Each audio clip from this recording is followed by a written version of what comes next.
a number of far-right content creators moved over to Twitch. The world is getting crazier. People are acting more and more insane. The end of the world is tomorrow. Tomorrow. There's only one thing to do when the world is falling apart. Listen to Basil and Gonz as they discuss this week's news and events through the lens of Bible prophecy. You are listening to Canary Crime News Talk. You're listening to Canary Cry News Talk. Today is April 28th, 2021. This is episode 330. That's right. And today, it's the Crypto Rabbi. And you know me, I am your best buddy, Basil. And this is Gonz, your favorite Asian provocateur for Christ. Welcome to the podcast where we bring you the best news, which is the gospel message of Jesus Christ, while reporting the egregious with a well-rounded, biblically grounded take on world events. Welcome back, folks. The head is feeling better. The back is feeling okay. Back in action. Back in action, yep. Okay. Well, I was going to talk about Twitch, but we have a whole story about it. I do want to remind everybody to like and subscribe and do all that sort of fun stuff. Like, subscribe, bell button, all. Like, subscribe, bell button, all. That's right. Very important to get that going in the first couple minutes of the show to harness the algorithms. You know, sometimes with the algorithms, it's like you got a tiger by the ears, you know? You just got to grab on and hold on and hope that you can keep it moving. But anyways, glad to hear you feeling better today, Gonz. Yeah, and it looks like you figured out your video situation. People can see you move. You're not still on the screen anymore. I did. Yeah. I'm back in action. It took, it was a little irritating. It ended up being a very easy fix. It had to do with my incredibly horrible internet connection. But just a little bit of this, a little bit of that. Got it going. We are back in movement action, folks. You can see these big googly eyes jitter around as I try to bring the news. Well, we're going to kick it off here with some clips because the big news, Basil. Vax on, mask off. Starting today, if you're fully vaccinated and you're outdoors, you need, and not in a big crowd, you no longer need to wear a mask. I want to be absolutely clear. If you're in a crowd, like a stadium or at a conference or a concert, you still need to wear a mask, even if you're outside. The CDC is able to make this announcement because our scientists are convinced by the data that the odds of getting or giving the virus to others is very, very low if you're both been fully vaccinated and out in the open air. The bottom line is clear. If you're vaccinated, you can do more things more safely, both outdoors as well as indoors. Mm-hmm. Yeah, so two-class system, those with the jab, those without the jab. We've got the I love how this big new freedom that vaccinated people have is that they don't have to wear a mask when they're alone outside.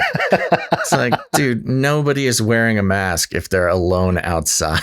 Yeah, so people with COVID outside and alone are not wearing a mask. We're gonna we'll get back to Biden in a second here, but this is I wanted to play a couple clips of there was a White House CDC presser yesterday, and this is where Walensky of the CDC announced the mask thing, the update here. And there's just some interesting things that she said that really does play into like this class system here of the jabbed and unjabbed. If you are fully vaccinated, things are much safer for you than those who are not yet fully vaccinated. Yeah, be scared, Basil. You're not vaccinated. I'm not vaccinated. Safer for you. Yeah. That's the whole point. If you get vaccinated, you should be safer. It's not about other people. No. And somebody asked Walensky about the size of the crowds. They were like, "Can you clarify the size? Like, what are you talking about? what size crowd and all this? And this is what she said. I think we should get back to the general concepts. Small and medium-sized gatherings for people who are outside and vaccinated can safely be done without a mask. But we really do want people who are unvaccinated to limit the interaction with people and to go back to the basic principles of increased ventilation and increased spacing for any given size. So again, if you're not vaccinated, don't talk to anyone. It's kind of a flip-flop on the logic too. Yeah. They just said, if you are vaccinated, you are safe. But if you are not vaccinated, you might harm someone who is vaccinated. What? It doesn't make any sense. Yeah, it's pretty crazy. And I don't. They keep talking about the science, of course, but again, the science is really wishy-washy on that stuff too. And we'll have a story on that in the WACCINE section proper. But then Walensky was asked about the impending doom. Do you remember a few weeks ago? She was like, "I sense impending doom." Yeah, when she went quote unquote off script to talk about how she feels impending doom, and she was still reading a script. Yeah, and I think this response, you can tell she's not exactly reading from the script, and you can tell. Several weeks ago, when I had this feeling of impending doom, and I articulated that, and I had case rates going up, vaccinations growing, but not where we needed to be, and deaths continuing to climb. As I look at the curve now, it's stabilizing, it's coming down. The vaccinations have continued to grow in an extraordinary way. I think we really do need to get more and more people vaccinated. As Kristen noted, we need to sort of combat the hesitancy that is out there, meet people where they are, and encourage everyone to get vaccinated. I just keep pushing the more vaccine. She didn't really answer the thing other than saying, I was looking at this is basically what she was saying. I'm looking at a computer screen with data coming in. And a few weeks ago, it was impending doom. And now I'm encouraged because the curve is flattened. Well, I like the term, the vaccines continue to grow. Yeah, vaccines continue to grow. The vaccines are growing?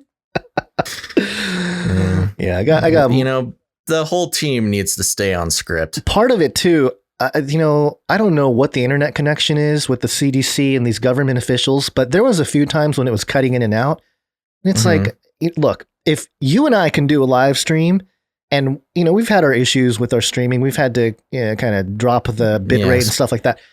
But if we can pull it off and we're coming in fairly clear, I'm sure the CDC... without the resources of the federal government to... Yeah, I think they can pull off a better stream, but there was a lot of freezing and a lot of issues with this live stream. Yeah, well, ours is even better. We have the resources of producers. I know. We don't need the federal government. That's true. For our live streams, baby. Take that, CDC. Yeah.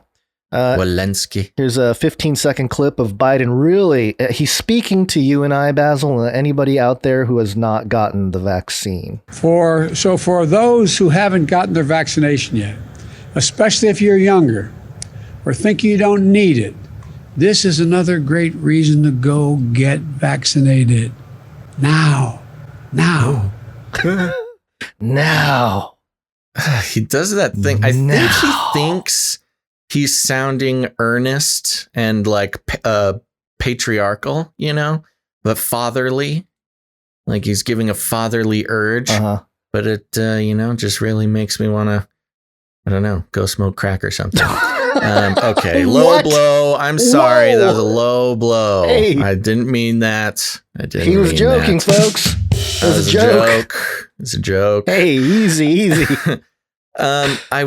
Something did come to mind. I think Walensky, as the director of the CDC, I think a good nickname is the Director of Doom. Oh, yeah. Yeah, the impending doom lady. She's the Director of Doom. So we got to write that down. Yeah. Yes, Walensky, who I already have a problem remembering her name, but I think we can remember Director of Doom. Director of Doom and growing vaccines. This part was really kind of, I just have this because it was kind of funny. It made me laugh. I don't know. But Joe finishes his presser here. He's about to walk off. He puts on his cool shades and he gets asked 2 questions. And, well, anyway, I'll just play it. Mr. President, if the risk is so low outdoors, why doesn't it apply to everybody? Wait, would you have any preconditions before meeting with Vladimir Putin? Shades on. One at a time. If the risk is so low outdoors, why doesn't this new guidance apply to everybody? Because the science indicates that the most certain way to make sure it doesn't spread if both people have been vaccinated, the people you're with, and you're outside. And you chose to wear a mask, sir. You chose to wear a mask. You chose to wear a mask as you walked out here. What message were you sending by wearing a mask outside alone? And watching me take it off and not put it back on until I get inside. What? I don't know. What? I don't know what he's talking about. Something about... You know, do we know who the reporter is who's speaking? I don't. Well, first of all, he's kind of annoying, but I guess you have to get your questions answered. But it is an interesting sort of look into this report. I want to know who this reporter is. There's only a handful of these White House guys who show up. But yeah, the question of, we saw you wearing a mask outside walking here. What message were you trying to point out? He's almost walking the line on like, hey, we know this is all theater. Yeah. So what exactly is the message? Because we don't get it. Yeah. We don't. Just tell us. What was Biden's response? You want to hear it again? Yeah, I do. That the most certain way to make sure it doesn't spread if both people have been vaccinated, the people you're with, and you're outside. And you chose to wear a mask, sir. You chose to wear a mask. You chose to wear a mask as you walked out here. What message were you sending by wearing a mask outside alone? By watching me take it off and not put it back on until I get inside. Oh my gosh. What message were you sending by walking out with a mask alone? And his message was so you could watch me take it off and not put it back on. Well, put it back on when I get inside. Yeah. Why are you putting it back on when you're back inside? You're vaccinated, so are you in a crowd inside? Or what? I don't think he had a planned answer. I think he's just sort of trying to mumble an answer. Kind of interesting, though. I'd love to hear, a feminist's response to that reporter, basically shouting down the woman trying to ask a question. You would have been, you would have worn a mask. And you can hear her talking, and he just starts yelling it louder. Like, hello, don't you know you're supposed to let the ladies ask the questions first, mister? On the woman. And, he responded about India. But also, I wanted to go back to this White House presser. Fauci was in this too. Fauci didn't say too many things that were too exciting. But this host guy, he was talking about the AstraZeneca vaccine, and I just thought it was very interesting and kind of eugenic-y, if I can call it that. A little eugenic-y. Is this regarding India? It's regarding India, and it's regarding AstraZeneca. The AstraZeneca vaccine is highly safe and effective and approved in many parts of the world. And since it is not approved for use in the U.S., we do not need to use the AstraZeneca vaccine here during the next few months. We have sufficient supply of vaccines from Pfizer, Moderna, and Johnson & Johnson to accommodate our needs in the U.S. Please nobody make wants an appointment. Your risk from being unvaccinated is too high. So there you go. Since we have a lot of AstraZeneca vaccines or other vaccines, and it's not approved here, so let's go ahead and ship them off to India. Yeah. Okay. Ew. Yeah. Still weird, man. Yeah. Still weird. And like also, I just wanted to include this because No Agenda has been on top of this, but I caught one. I don't know. Adam Curry may play this or not. I don't know. It's not too intense, but people have been messing up vaccine with virus when they talk. Yeah. He catches himself, though, but, he wanted to say it. I think it's important that we respect everybody's decision-making process. And the person that you spoke about, our advice to them is talk to your doctor, talk to your pharmacist, talk to people you trust, talk to people who've taken the vaccine. And I think the picture that emerges is 130 million Americans, hundreds of millions more overseas, significant differences in their safety And the risk of these viruses, particularly the variants, is just too high. The risks of these viruses, the risk is too high. Oh, he almost said vaccines. The risks of the vaccines. Yeah, he almost said it. He almost said it. They can't help themselves, man. Nope. But also this. Nazi fags. Oh, jeez. The words of our president. We're not saying a thing. Don't repeat that, people and kids. It's not nice. Nothing good to say. But, he's a liberal, so he's allowed to say that type of stuff. Yeah. All right. Well, are you good? Should we check in with our favorite robotic arm? Sure. Flippy update. Do you want fries with that? Okay, folks, we're going to talk about Flippy for a second. For those who don't know or are new to the show, Flippy is the colloquial name for the disembodied robot arms that are taking our jobs, enslaving our children, and flirting with our spouses. We use talking about Flippy as a proxy conversation to talk about how all the new, fun, and exciting ways that robots are taking over the world and how there's nothing we can do about it. Today, bear with me here, but this is coming from DVids Hub. Defense Visual Information Distribution Service. Yes, so very official. Defense Visual Information Distribution Service. The headline is UT spinoff to demonstrate robot arm for Futures Command. Army Futures Command. You forgot the Army. Arm for Army. Arm for Army Futures Command. So here we go. We've got militarized Flippy coming down the pipeline. Austin startup Apptronik. Great name for a startup. Apptronik has created a robotic arm resulting from an innovative project model to increase how fast artillery pieces fire and are resupplied. The company will demonstrate the potentially game-changing arm on April 30th at its Stone Hollow Drive facility. Austin-based Army Applications Laboratory, AAL, a subordinate organization of Army Futures Command, AFC, ran the Army's first ever cohort program for solution development, from which Apptronik was selected to continue development of its prototype. The cohort brought 6 tech companies together to solve one of the service's highest priority problems: how to resupply self-propelled cannons faster.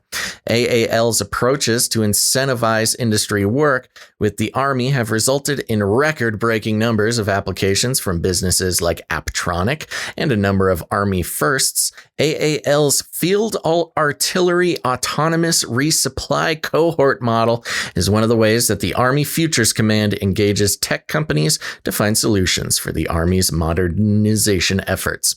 General John M. Mike Murray, AFC Commanding General, will give opening remarks shortly before the demonstration begins.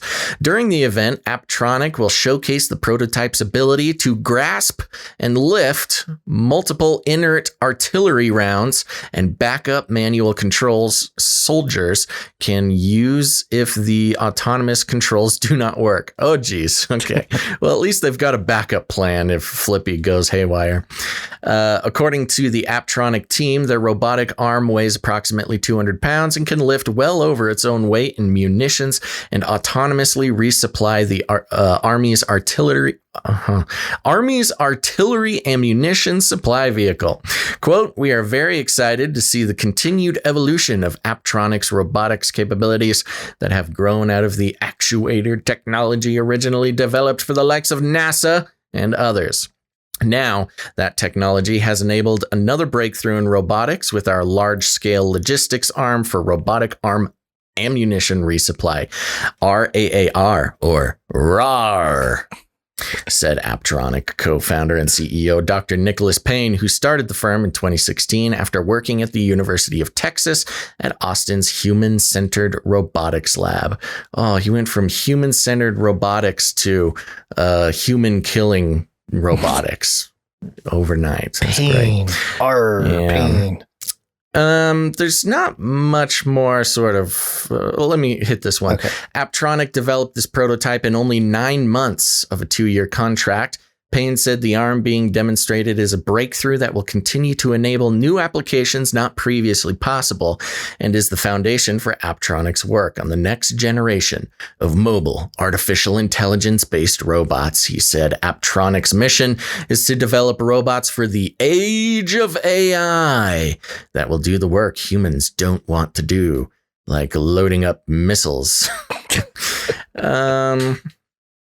Fundamentally reshape. Yeah, I mean, I think that's it. It keeps going on about interesting military uses for Flippy, specifically trying to. It's basically a PR piece for Apptronik. So yeah, there's not much more to go into. But there you go. Flippy, our good buddy Flippy, has gone from the burger fryer, the burger grill, to the army. He was recruited. Flippy got drafted. Oh no. I was hoping to find video footage or images or something of this arm, but there's literally nothing, even at the AAL.Army website, that I can find. So if anyone can find something. It's not supposed to be. I mean, maybe there's going to be some video of this demonstration that happens tomorrow, a couple Friday. Days, yeah. The 30th. Yeah. So I don't know. Yeah. If any video comes out, we should definitely show it. But it's an interesting thing for especially longtime listeners to note, because as we've always, like to point out in these, whether it's Flippy or some other robotic technology, it always starts out nice and friendly, for medical use or for flipping burgers, but inevitably gets put to work in some sort of military service. So there you go. Flippy's going to be available in camo and we'll be able to autonomously, again, this is not just, this is not nothing. This is an autonomous robot here to reload the artillery. Now, to be fair, I think he's just loading up missiles into or ammunition into a truck or something. But Oh, I thought he was going to reload the muskets in the the line of fire. Yeah, just like the forefathers intended. All right. Well, we'll keep an eye on. I think this would make a great TV show. He was just a burger flipping robot, but then he got drafted. Now he kills humans. This is like an 80s sitcom song. Yeah. That explains like the setting of the show. The wacky adventures of, his life was going nowhere. He was just an autonomous burger flipping robot living in his mom's laboratory in the basement, and then becomes an all-American hero. I like it. And then he gets recruited by the Russians. I think that'll be a good. Oh, yes. Good plot twist. No, there's a Russian autonomous arm. Oh, yeah. Who female. Who is like a trained assassin and is much more deadly and better. Yeah. Seduces Flippy, the American. He gets honeypotted. Let me see you. Well, I can't do the Russian accent anyway. I was going to try to do some Russian. Look at you, American burger flipping robot. So strong. You will help little old Bianca robot. Bianca robot. Okay. I don't know where this is going, but you guys get the point. Yeah. Okay. Well, yeah, we'll keep an eye on this. And if anybody sees footage on it, definitely send it our way. We'll share it. Okay. We are going to get into, the story that has to do with the title of this episode. Just merely mentioning Israel or questioning in any way Israel's policies is not the same thing as being pro-Hamas. Zionist pig! Really getting in trouble. I sent you the image for today's show and you just went, oh my gosh. You just went, oh boy. Oh no. Here we go. NewYorkPost.com. Jerusalem rabbi accused of being covert Christian missionary from New Jersey. Oh my gosh. Yeah. It says here, a Jerusalem rabbi. It's a spy? Rabbi spy. Rabbi. It's another TV show. Another TV show. Was born in New Jersey. Okay. A Jerusalem rabbi who's suspected of being an undercover Christian missionary from New Jersey is getting a one-way ticket out of Israel and, depending on your spiritual beliefs, a possible first-class booking into heaven. All right, New York Post. Wow. Yeah. Nice, New York Post. His family had allegedly spent years assimilating into an ultra-Orthodox community in the Holy City, becoming so embedded that the so-called cleric had even been known to perform marriage rites for the couples, according to Israel's nonprofit missionary watchdog organization Beinenu. The missionaries' ulterior position? Converting members of the Jewish faith to Christianity, the watchdog group claimed. Quote, get out of here, pop-up. Quote, the family has been under surveillance for at least 7 years. 7 years of surveillance. Did you ever have the feeling that you were being watched? Said Beinenu researcher Shannon Newsom in a statement to ultra-Orthodox website Behadre Haredim.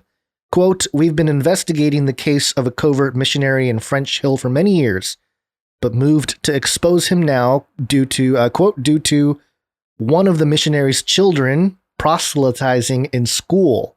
Oh, can't do that. The rabbi's wife, or Rebbitzin in Yiddish, was also known to play an active role in the down-low religious takeover plot. The religious takeover plot. Religious takeover plot. In part of subverting Jewish social media with Christian themes, according to Beinenu, which was reported that the woman in fact died in, which also reported that the woman in fact died in 2020 and was buried in a Jewish cemetery. Okay. And there's a picture of, I guess, the guy, and his face is all blurred out. Yeah. Quote, we are confident that the Jewish leaders will act strongly against this threat and quickly put protective measures in place to protect the Jewish community, Beinenu announced in a statement. In 2014, the group first confronted the unnamed Christian mole, who then, quote, disappeared from their sites until recently, having since reemerged in a new neighborhood, according to The Guardian, which pointed out that missionary work is not illegal in Israel. However, there is a ban on preaching or bribing to convert any person age 18 or under without parental consent. Whoa, that is interesting. I did not know that. Yeah, I mean, I actually think they loosened up on this too, because at a certain point, there was a law that you can't preach at all. Like if you're a Christian, especially if you're on like the steps of certain holy places, you're not allowed to even like hand out Christian tracts or anything like that. So maybe weird how bribing to convert is included in that law. Yeah. The status of a, quote, Gentile rabbi came to light after Behadre Haredim reported that his 13-year-old daughter told a schoolmate that Jesus, quote, accepts everyone even if they are wrong, according to The Guardian. Can't have that. Accepts everyone? Blasphemy. Behadre Haredim claimed the family is originally from an unnamed New Jersey town and immigrated to Israel using fraudulent identities and travel documents, telling authorities they were the family of Holocaust survivors. Ooh, quote, that's a little bit of like stolen valor almost. Yeah. Quote, until now, we kept it quiet because we did not want the father to move to another neighborhood to carry on his work, and we wanted to work to get his citizenship revoked, said Yoni Kamen, a community member involved in Beinenu's investigation, the Times of Israel reported. Jewish law allows for Jews born anywhere in the world to be Israeli citizens if they can prove their ethnicity. Jerusalem's Channel 13 news station aired a video interview with the accused man, who told them the allegations are, quote, a lie. Quote, I was born Jewish, he said, and added that he, quote, repented for his past missionary work 7 or 8 years ago. The news network also quoted a community member as saying their neighbors were, quote, in great shock over the controversy. Meanwhile, Beinenu said they have found, quote, no sign or proof that the family has Jewish roots. This is very strange. I mean, there's a lot of things that I did not know. I didn't know it was like illegal to proselytize or evangelize, I guess, 18 years or younger. Did not know bribing into salvation was even a thing, or bribing to convert, I guess. That's interesting. You know, Israel is sort of presented as this very modern, very progressive place or country, socially especially. Yeah. But yeah, this seems like it's almost like an old sort of esoteric law that might be on the books. But the fact that it's being not just, prosecuted or whatever, but that is like a 7-year investigation. Like they really care enough to follow this guy for 7 years. That is interesting. I don't know if I have anything else to say. That's bizarre. Well, a couple things. Obviously, from the Christian perspective, I'm wondering because, part of it is like if you can't have a conversation and part of the apologetics of Christianity is to, there's like a logic side, there's a conversation side of defending the faith, and if you can't force anybody to believe anything really, but if you can't have a conversation to drive your points, then I don't know that infiltrating an entire, a rabbinical infrastructure is necessarily, the greatest way to get people to convert. Number one, I don't know. What are your thoughts on that? My opinion is that not the greatest thing to do. I mean, obviously this guy was caught at a certain point. And well, sounds like there's a lot of deception involved. Right. I just, I don't know. That's probably not the best foundation to a ministry, a soul winning ministry. Right. Although, he may have been coming from a place of trying to get people saved and stuff, but I do think there are lines that you can cross, and just imposing in that way is a little bit weird to me. So I can understand the Jewish leadership being like, wait a minute, you performed weddings, like we brought you into our community, and you're a spy for Christ. It's just a weird thing. But on the other hand, it's like, well, trying to preach the gospel and do it, I guess, in a way that an unorthodox way, can't really fault him for the intentions.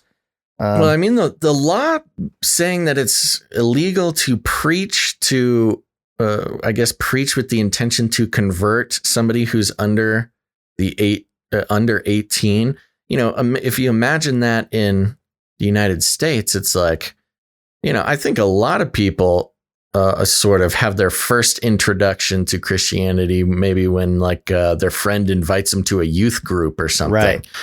That technically, I mean, I don't know if they would enforce it this strongly, but that seems like it would technically be against this law. Yeah. It's interesting to take a look, and just wanted to report it because this guy was a crypto rabbi, crypto Christian, I guess. Rabbi spy.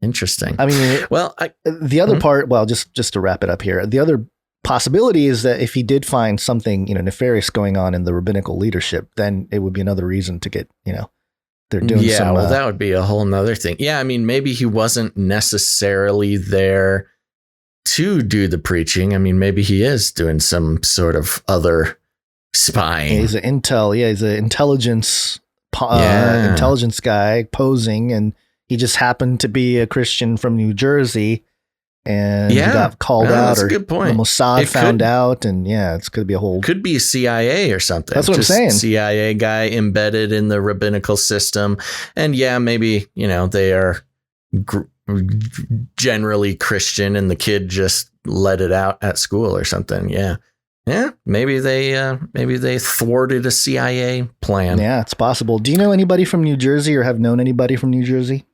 Yeah, I love their accent. Really, I was when I was a kid, I stayed with somebody from New Jersey, and I don't know why. Within like 2 days, I started talking like a New Jerseyan. I had that like hey. Nothing better than an Asian with a New Jersey accent. Yeah. All right. Well, we got one more along those same lines here of Zionists. Okay. Yeah, this is coming from Israel365news.com. And the headline, new lawmaker vows full Israeli control over Temple Mount. Dun, dun, dun. Those are fighting words. Freshman Knesset member Itamar Ben Gvir religious Zionism, was recently sworn into the Israeli parliament on Monday. During his opening speech, Ben-Gvir lamented the hesitancy of the Israeli government to assert full sovereignty over Jerusalem, and more specifically the Temple Mount, saying, quote, "I will act to ensure that Israeli control returns to Jerusalem and to the Temple Mount specifically." Ben-Gvir connected his promise to the recent Muslim-instigated riots throughout Jerusalem and have taken place since the beginning of Ramadan, saying, quote, So that images we saw the other day of thugs beating police officers and shouting Hamas, Hamas, while proclaiming we are the owners, these images will not be heard nor seen. Ben-Gvir also spoke about the need to teach Israeli children values and morality alongside academic subjects like math and science. He also called on the need to reform the justice system that he accused of being corrupt. Toward the end of his address, Ben-Gvir spoke about the prophet Amos and how his words relate to the nation of Israel today. Quote, "I will restore my people, Yisrael. They shall rebuild ruined cities and inhabit them. They shall plant vineyards and drink their wine. They shall till gardens and eat their fruits." Amos 9:14. Quote, "The nation of Israel lives," he continues. In an exclusive interview with Ben-Gvir in 2019, Israel 365 News revealed that he and his party have come out openly in favor of building the third temple. And that's the end of the article. Yeah, this guy, I mean, they called him religious Zionism. Mm-hmm. I guess, what is that, a party or just a category or something? It was, I guess, just a Zionist, which was kind of the equivalent to like a nationalist type of thing in the U.S. But of course, there's a religious bent to it there. Is this connected at all to all the talks about that the Jewish Messiah is here and Ben Shapiro's going to usher him in, have him on his show? Yeah, it could be. It could be. I know we've gotten several emails from people saying like, "Hey, have you guys covered the story?" The problem, I guess, is one, there's certain rabbis that have always said that, like every few years, the Messiah's here. They don't exactly name who all the time. I guess they named somebody in recent weeks. Did they actually name him? I know they said that they had him and they're talking to him and he's around. Yeah, but they've been saying that for a while though. They've been talking about stuff like that. It does feel like they say that every year or two. Every year it's literally like a decades long thing for them to say that, like, yeah, our Messiah's here. Mm-hmm. So I'm not exactly sure, but regardless, part of my views on some of this stuff, in especially Jerusalem, if you go into Daniel 11 and you look at the concept, Chris White did a great job in his book, The False Christ. Will the Antichrist present himself as the Jewish Messiah? And part of the narrative, or part of the understanding there, is that they are going to, or the Antichrist will sort of defend Israel and destroy all the surrounding nations. And you talk about the Temple Mount currently controlled by Islam, right? So if a Jew comes in militarily and takes out basically the Islamic control over Jerusalem and seizes control, I mean, that's pretty eschatological. I'm not saying that that's exactly fulfillment, but it's fairly Daniel 11-esque, and he comes into the beautiful land and the takes building over, of the third temple. Building of the third temple. You'll honor the God of fortresses, the God his fathers did not know. And it's consistent with 2 Thessalonians 2, where the Antichrist exalts himself above God and all this kind of stuff. So it's a bit, it's a setup for sure for that kind of thing. And, we got to just keep an eye on the Holy Land there, because a lot of the biblical prophecies has to do with that area geographically as well as geopolitically. And given the current climate, I think it's interesting, and we'll keep an eye on it, and we'll know for sure. I mean, I know some people don't agree that the Antichrist will present himself as the Jewish Messiah. Some people believe he's going to be, out of America, a president, or, from Syria or the Pope. And the Pope, I think most people agree that the Pope is kind of a false prophet character. But, it's kind of, it's a pastime, I would say, of Christians online to try to figure out who fits the bill, the next president, whatever. I think it's kind of a fruitless endeavor in that sense. It's better to try to grasp what the Bible says about all this, but I don't know. I think it's something to keep an eye on.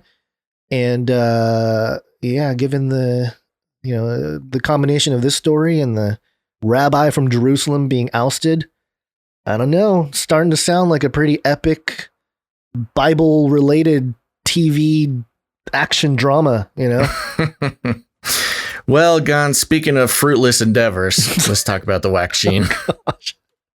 WACCINE.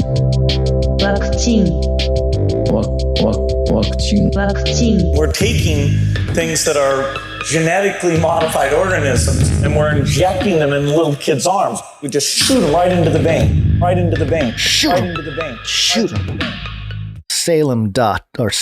Salon.com. I'm thinking of Jerusalem. Bill Gates says no to sharing vaccine formulas with global poor to end pandemic. Oh, this was great. Yeah. Love this. Old Billy Gates, who's, just has such a compassionate heart and philanthropic goal in mind. Just wants to save all the children of the world. Suddenly has a change of heart. Bill Gates, one of the world's richest men and most powerful philanthropists, was the target of criticism from social justice campaigners on Sunday after arguing that lifting patent protections on COVID-19 vaccine technology and sharing recipes with the rest of world to foster a massive ramp up in manufacturing and distribution, despite a growing international call to do exactly that, is a bad idea. Directly asked during an interview with Sky News if he thought it, quote, would be helpful to have vaccine recipes be shared, Gates quickly answered, no. That is such a crazy... This is... I don't know if a normal person really realizes how big of a deal this is. The question was, would it be helpful to share the recipe? And his answer is no, it would not be helpful. Why wouldn't it be helpful? Because it's about money. It always was about money. And Bill Gates pretty much just said it plain and simple.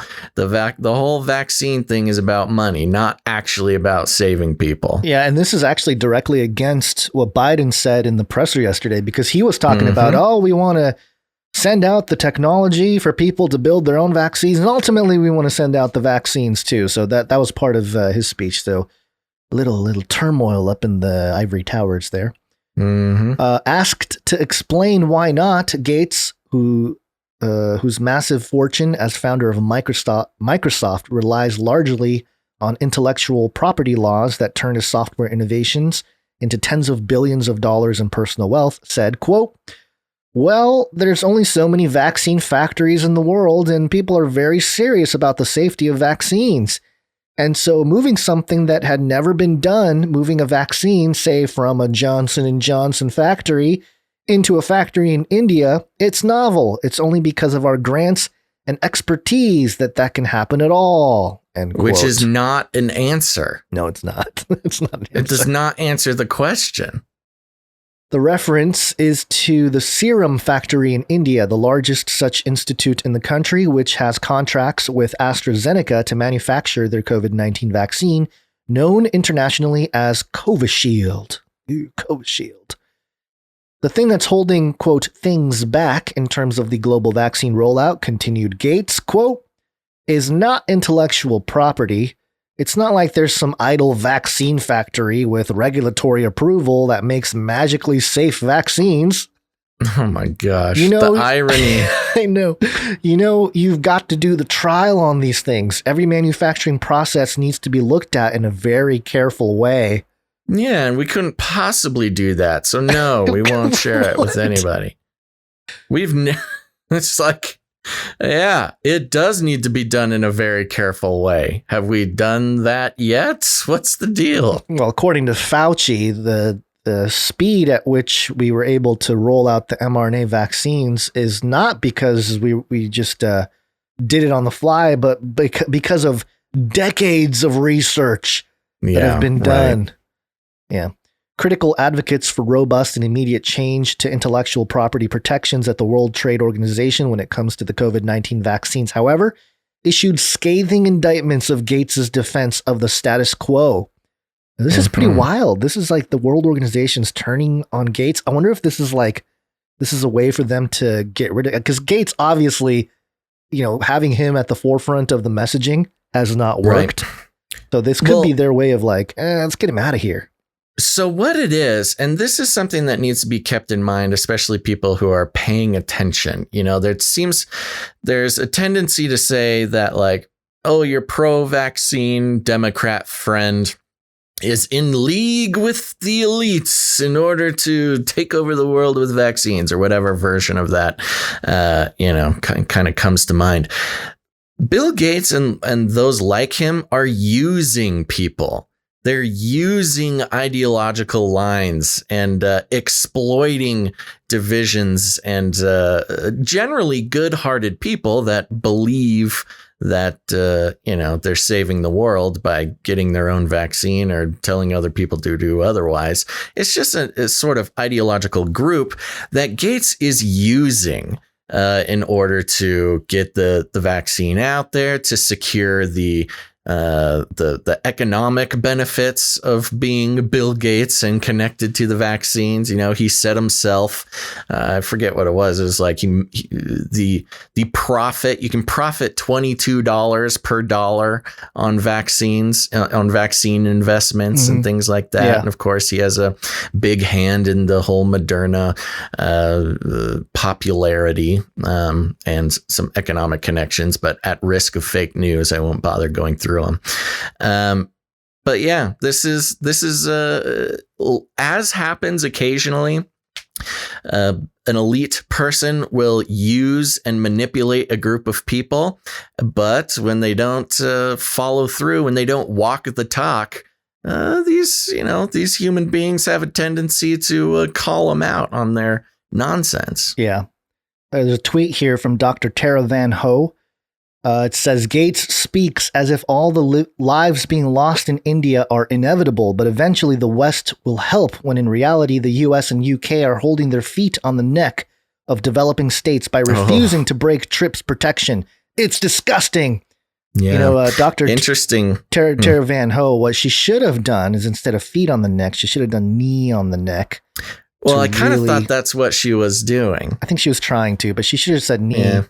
Because then it would have been a little bit more interesting. Speaks as if the lives being lost in India are inevitable.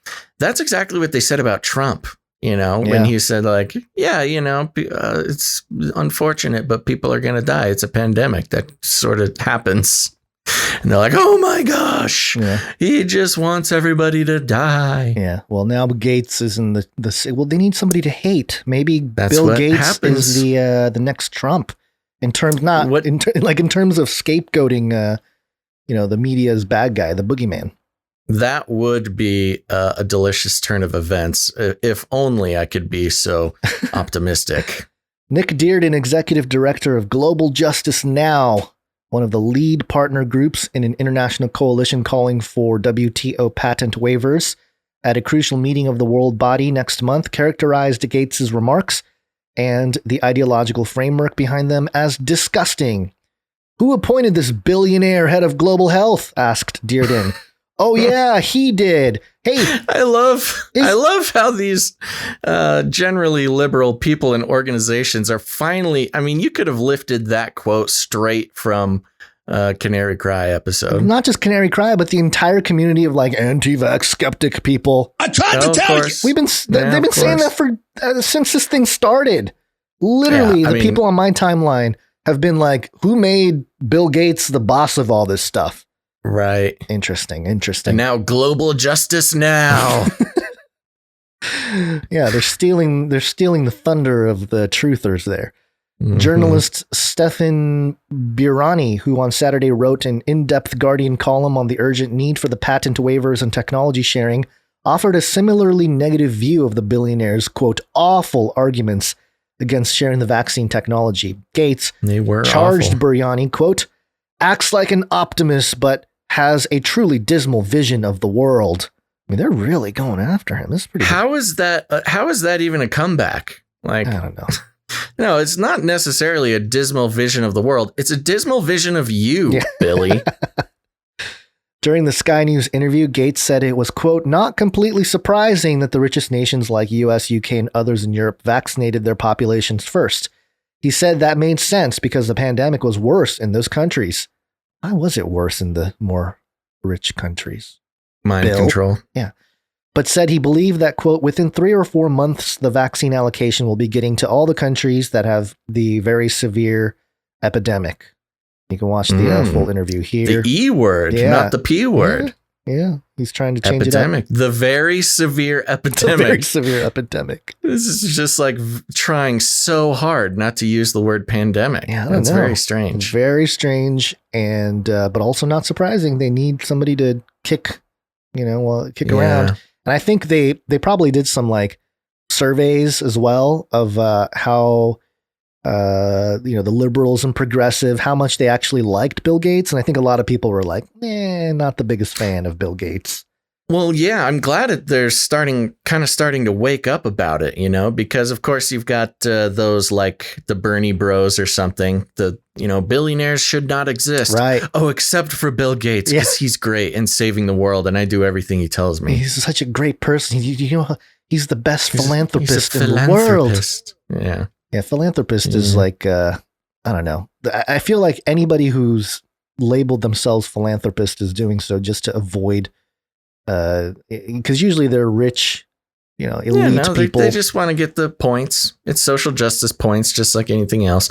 And you can claim it as a vocation, right? What I do like, for a living now. I've accomplished everything else that I needed to accomplish in this life. So now I'm here. I'm all about saving people's lives. Well, and the ironic part is it is a vocation because as we know about the Bill and Melinda Gates Foundation, it's basically just an investment company. Yep. And they do make. Now, the word profit is not the correct word because it goes into the foundation, but it's a continually growing amount of money because this version of philanthropist is a vocation. They use business strategies to grow money and just do investments in stuff they can call philanthropy. Now I know what the director of Doom was saying. The vaccines are growing. I get it. The director of Doom. Yes. The vaccine bank accounts are growing. That's what she was talking about. That's why she's like, if you got it, you can take off your masks because my bank account is looking good. Well, speaking of... one more point real quick. We did report a few weeks ago, it's been several weeks now, about how a lot of the mRNA vaccine technology is patented by the NIAID, the NIAID part of NIH. And we outlined how, the US government, or at least this arm of it, has the patent to the technology working with Moderna. And then they bought a bunch of Moderna vaccines. So, right. Yeah. It's a scam. It's a total scam. It's a weird little scam where they're making money on their own, purchasing their own items. Yeah. So yeah, speaking of vaccine bank accounts, let's check in on Pfizer over here at telegraph.co.uk. The headline, revealed how a single pill home cure for COVID could be available this year. Anybody read Brave New World? Well, it's hilarious because it's like, okay, we've pretty much vaxxed everybody who's going to get vaxxed. Nobody wants it now. So now we can tell them about the cure, the actual therapeutic, the pill you can take to solve your COVID problems. Okay, so there you go. Revealed how a single pill home cure for COVID could be available this year at 2 anonymous Pfizer buildings, one in the US, Yeah, love it. One in the US and one in Belgium. A remarkable experiment is underway. Up to 60 volunteers, all clean living adults aged between 18 and 60, are being given the first pill specifically designed to stop SARS-CoV-2. If the trial is successful, it is just possible that a home cure for COVID-19 will become available later this year. This year, Gonzo.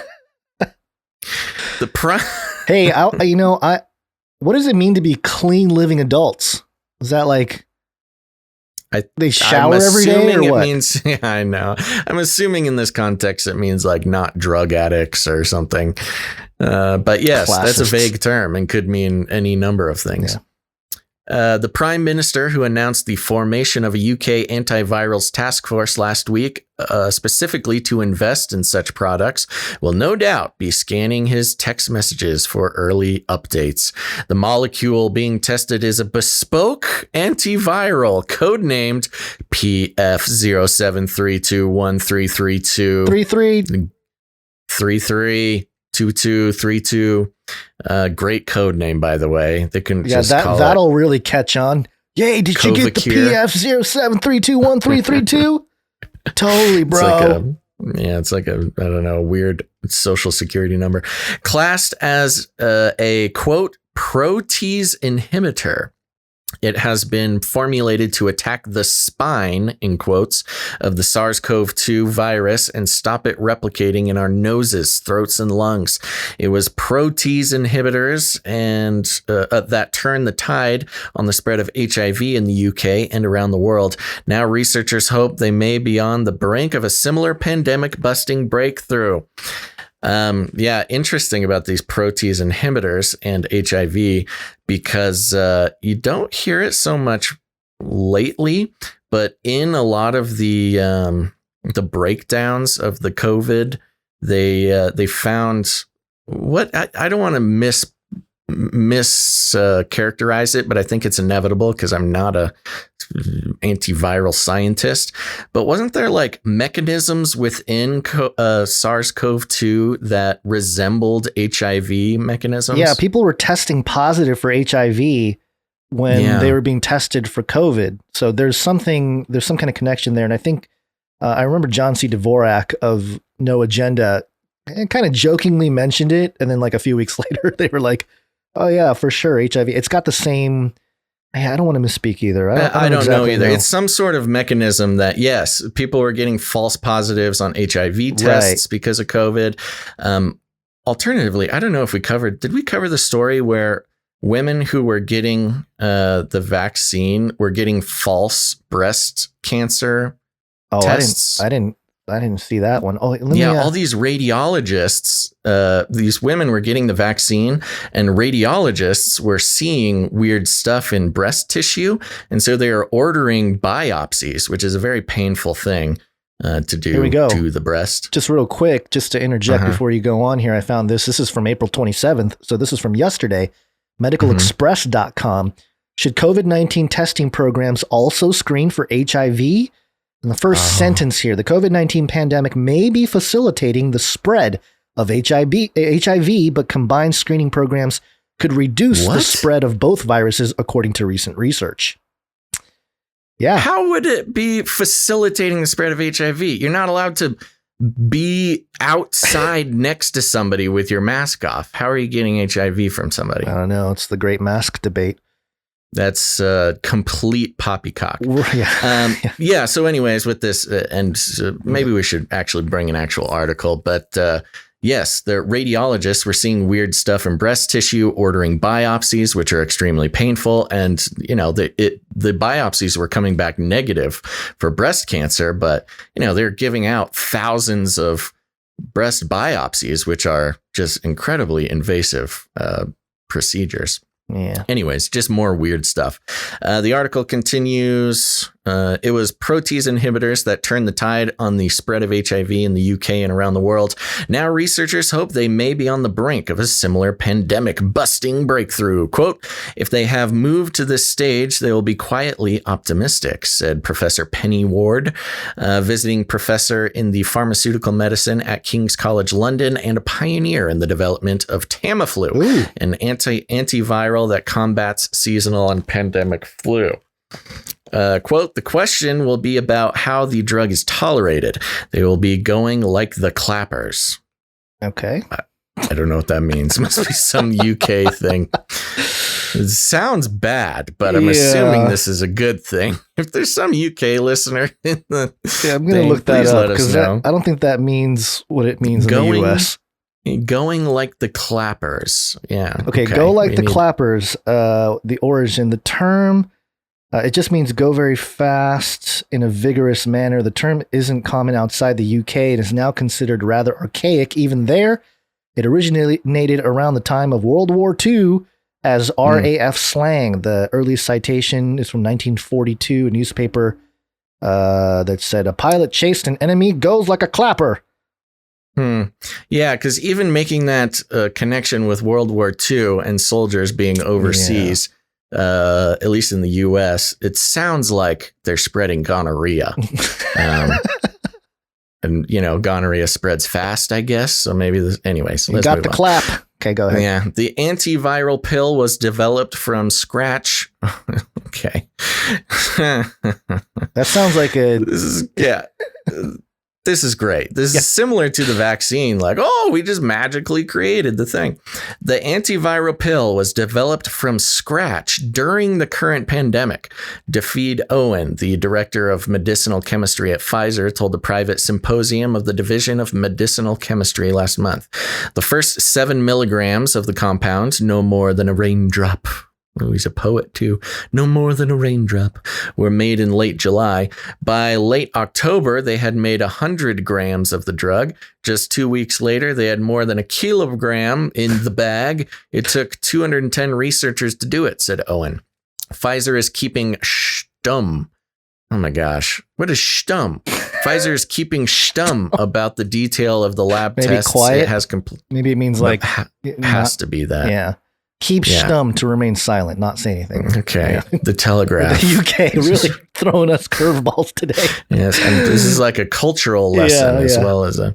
Pfizer is keeping stum about the detail of the lab tests it has completed, but says it has demonstrated, quote, potent in vitro antiviral activities against SARS-CoV-2, as well as activity against other coronaviruses, raising the prospect of cure to the common cold, as well as future pandemic threats.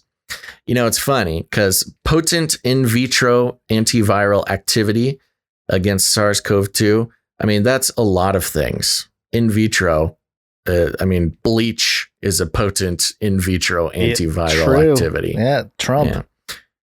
Trump. Quote, we have designed PF 073213332 as a potential oral therapy that could be prescribed at the first sign of infection without requiring that patients are hospitalized or in critical care, said Mikhail Dostin, Chief Scientific Officer and President, Worldwide Research, Development, and Medical of Pfizer in an official statement released last month. Man, these guys' titles are hard. According to Professor Ward, Pfizer scientists will have most likely established the drug's potent, in quotes, action against SARS-CoV-2 by developing it against infected. Yeah, thank you. I need to make my come on, googly eyes bigger. Yeah, I gotta make the font bigger. Here we go. I'm getting old, Gons. Yep. According to Professor Ward, Pfizer scientists will have most likely established the drug's potent action against SARS-CoV-2 by deploying it against infected human tissue cultures, including lung tissue in a laboratory. Quote, once you know it works in vitro, it's all about establishing its tolerance in animals and then humans, she said. Or you can just skip the animals like they did with the vaccine. I was going to say, not always. The Telegraph has obtained copies of the documents given to participants who are now entering the first human trials. Quote, to date, the study drug has not been administered to humans, say the documents, which were formally approved on February 8th. Quote, the safety of the study drug has been studied in animals. In these animal studies, no significant risks or safety events of concern were identified. And the study drug did not cause side effects at any of the dose levels that will be used in clinical studies. That's interesting because even with Tamiflu, you can have some pretty intense side effects. Yeah. Those who have signed up for the trial are in for an intensive few months. The trial is split into 3 phases and will run for 145 days, with another 28 days added for screening and dosing.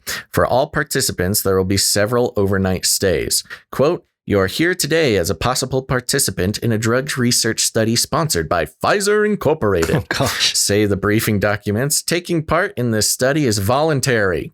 Your choice. Did they actually? Do you think that was in the document, or did they add it? No, it's within the quotation marks.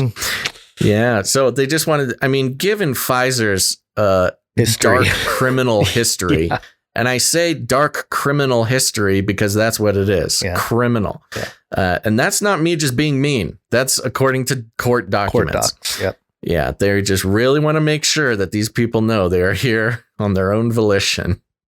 If you are not completely honest about your health history, you may be harmed by being in this study.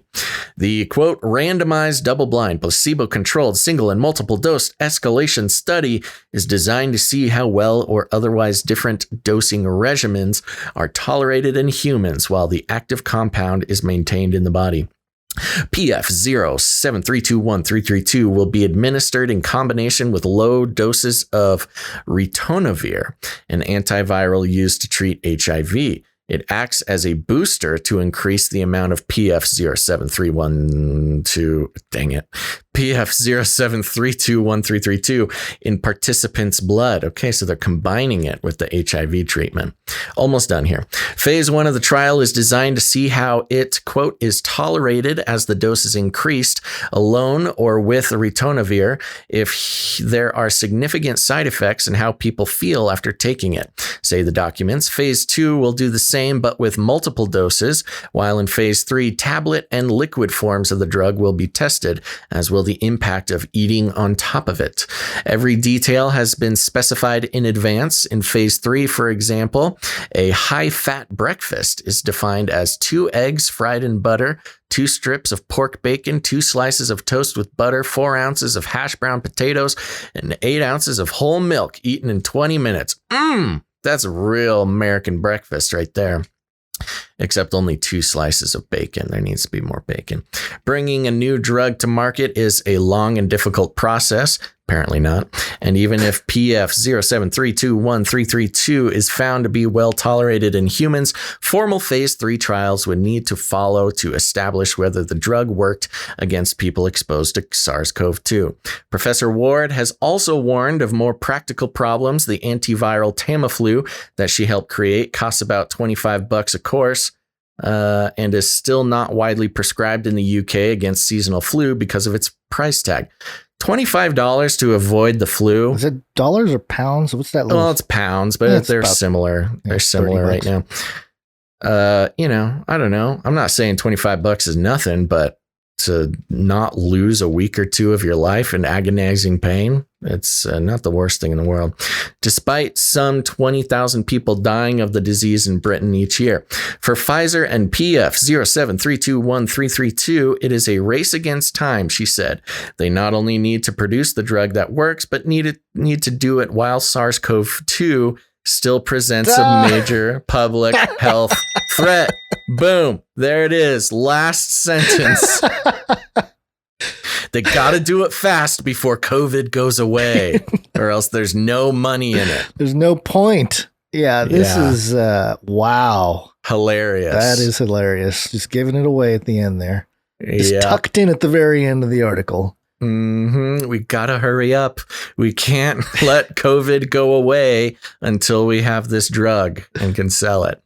And yeah, even saying it's going to come out this year is incredibly speedy. That is for speedy. something like this. Yeah. Well, we're going to move on. You got anything else on that, or I think it's pretty straightforward? I think we've said it all. Pfizer pill. It's gonna be, all the kids are gonna be like, hey, you got your Molly, and you got your ketamine, and now you got your Pfizer pill. It's kind of like, and I don't want to be blue here, but it is kind of like a COVID plan B. Yeah. You should have your vaccine. You should be wearing your mask. You should be social distancing. But, everybody makes mistakes, and then you take your plan B pill. It's kind of like the skeptics and the vax hesitant are going to run out of room. They're going to be like, oh, you don't like the jab? Take the pill. You can take a pill. Just a pill. Yeah. Just take the pill. Yeah. Yeah. Anybody read Don't Brave worry, New World? there's only a little bit of nanobots in it. Yeah. Interesting how they don't really get into all the details of what's in it. Moving on here. This is contradictory to what the CDC and Biden and all those folks are suggesting. MSN.com. This is actually a Business Insider article. Staying 6 feet apart indoors does almost nothing to stop the spread of COVID-19, MIT study finds. Yeah. Whoa. Man in motor vehicle driving fast by the house. Well, it's quiet over here. I thought it was a train. Soundgate is really working well. The widely used rule of staying 6 feet away from others does little to affect the risk of exposure to COVID-19 in indoor spaces, according to a new study out of MIT. According to the MIT researchers, the rule is based on an outdated understanding of how the coronavirus moves in closed spaces. I mean, this thing is like alive, man. It has a spine. It moves in closed spaces. Really freaky. They said other variables like the number of people in a space, whether they wear masks, what they're doing, and the level of ventilation were much more important. The 6-foot rule is used in various forms around the world. The Center for Disease Control and Prevention advises 6 feet of separation indoors and outdoors, while in the UK the figure is 2 meters. In much of Europe, the figure is 1 meter, which is also recommended as a minimum distance by the World Health Organization. But while such distancing rules are easy to remember and purport to suit any situation, the new study says they may not be that useful. Mm-hmm. The study was... excuse me. Which I will just mention, we've known for a long time. Yeah, but it was just crazy conspiracy theory people. Especially if you're outside. Well, yeah. The 6 foot thing is not scientific at all. It's just sort of there's, depending on how conspiracy-y you want to get about it, there's all sorts of theories about from, the AI needs 6 feet between facial recognition or, the satanic ritual requires 6 feet between people. But it's been known for a while that it's pretty much just a ambiguous number that they decided. A study was released online ahead of its publication in the peer-reviewed journal PNAS on Tuesday. It says a better way of controlling indoor exposure is to do individual calculations based on variables for that space, something that AI can do very well for you. In some cases, the exposure level might be the same at 6 feet as at 60 feet, one of the study authors has said. It's funny to hear them say, the 6 feet thing doesn't really matter. But to say it's the same as 60 feet, it's just like, okay, what are we doing here? Which means it's maybe the same at 600 feet. And then you add it all together and you have 666. The ritual has been complete. Wow. Social distancing is a conspiracy theory. Martin Bezant and John Bush, both MIT professors in applied mathematics. Isn't it applied, not applies mathematics? Anyway, developed a formula to estimate how long it would take for a person to hit dangerous levels of exposure from one infected person entering a room. The calculation is a more sophisticated version of the traffic light system previously proposed by MIT. It takes into account the number of people in the room, the size of the space, what they're doing, whether masks are being worn, and what kind of ventilation is in place. Using this calculation, it could be that the level of exposure is high in some spaces, even if people are more than 6 feet away. It could also be lower than expected. Oh, wow. They sound like chart analysts for any kind of market. It could go up. It could go low. Quote, the distancing isn't helping you that much. And it's also giving you a false sense of security because you're as safe at 6 feet as you are at 60 feet if you're indoors. Everyone in that space is at roughly the same risk, actually, Bazant told CNBC. Much like what Fauci was saying about masks at the beginning. Yeah. Said if you wear a mask, you're just getting a false sense of security. Yep. And also what the several medical journals said about the mask, that they're just a talisman for the medical practitioners. They don't necessarily protect them, but it makes them feel better about, getting the disease or contracting the disease of the people they're helping or whatever. Medical security theater. Yes. And it's also related to the issue that was going on where these vaccine clinics were very casual and had balloons and, nobody was in doctors' masks and, they weren't taking it, quote unquote, seriously. Right. And so it lifted the veil of the medical security theater and it was really making people uncomfortable. Didn't we get a note from a producer as well who was saying that they went to the doctor's office and, they took off the mask or whatever and they asked the doctor about the vaccine and the doctor basically said it's all BS. Don't worry about it. Oh, I don't recall, but that sounds like something a producer would send us. Yeah, I think I don't know. Maybe we can pull that up later. But anyway. Okay. I continue on. Scientific understanding of how the coronavirus moves in the air has challenged earlier assumptions about how best to adapt to minimize its spread. Wow, they were assuming things earlier? I thought it was science.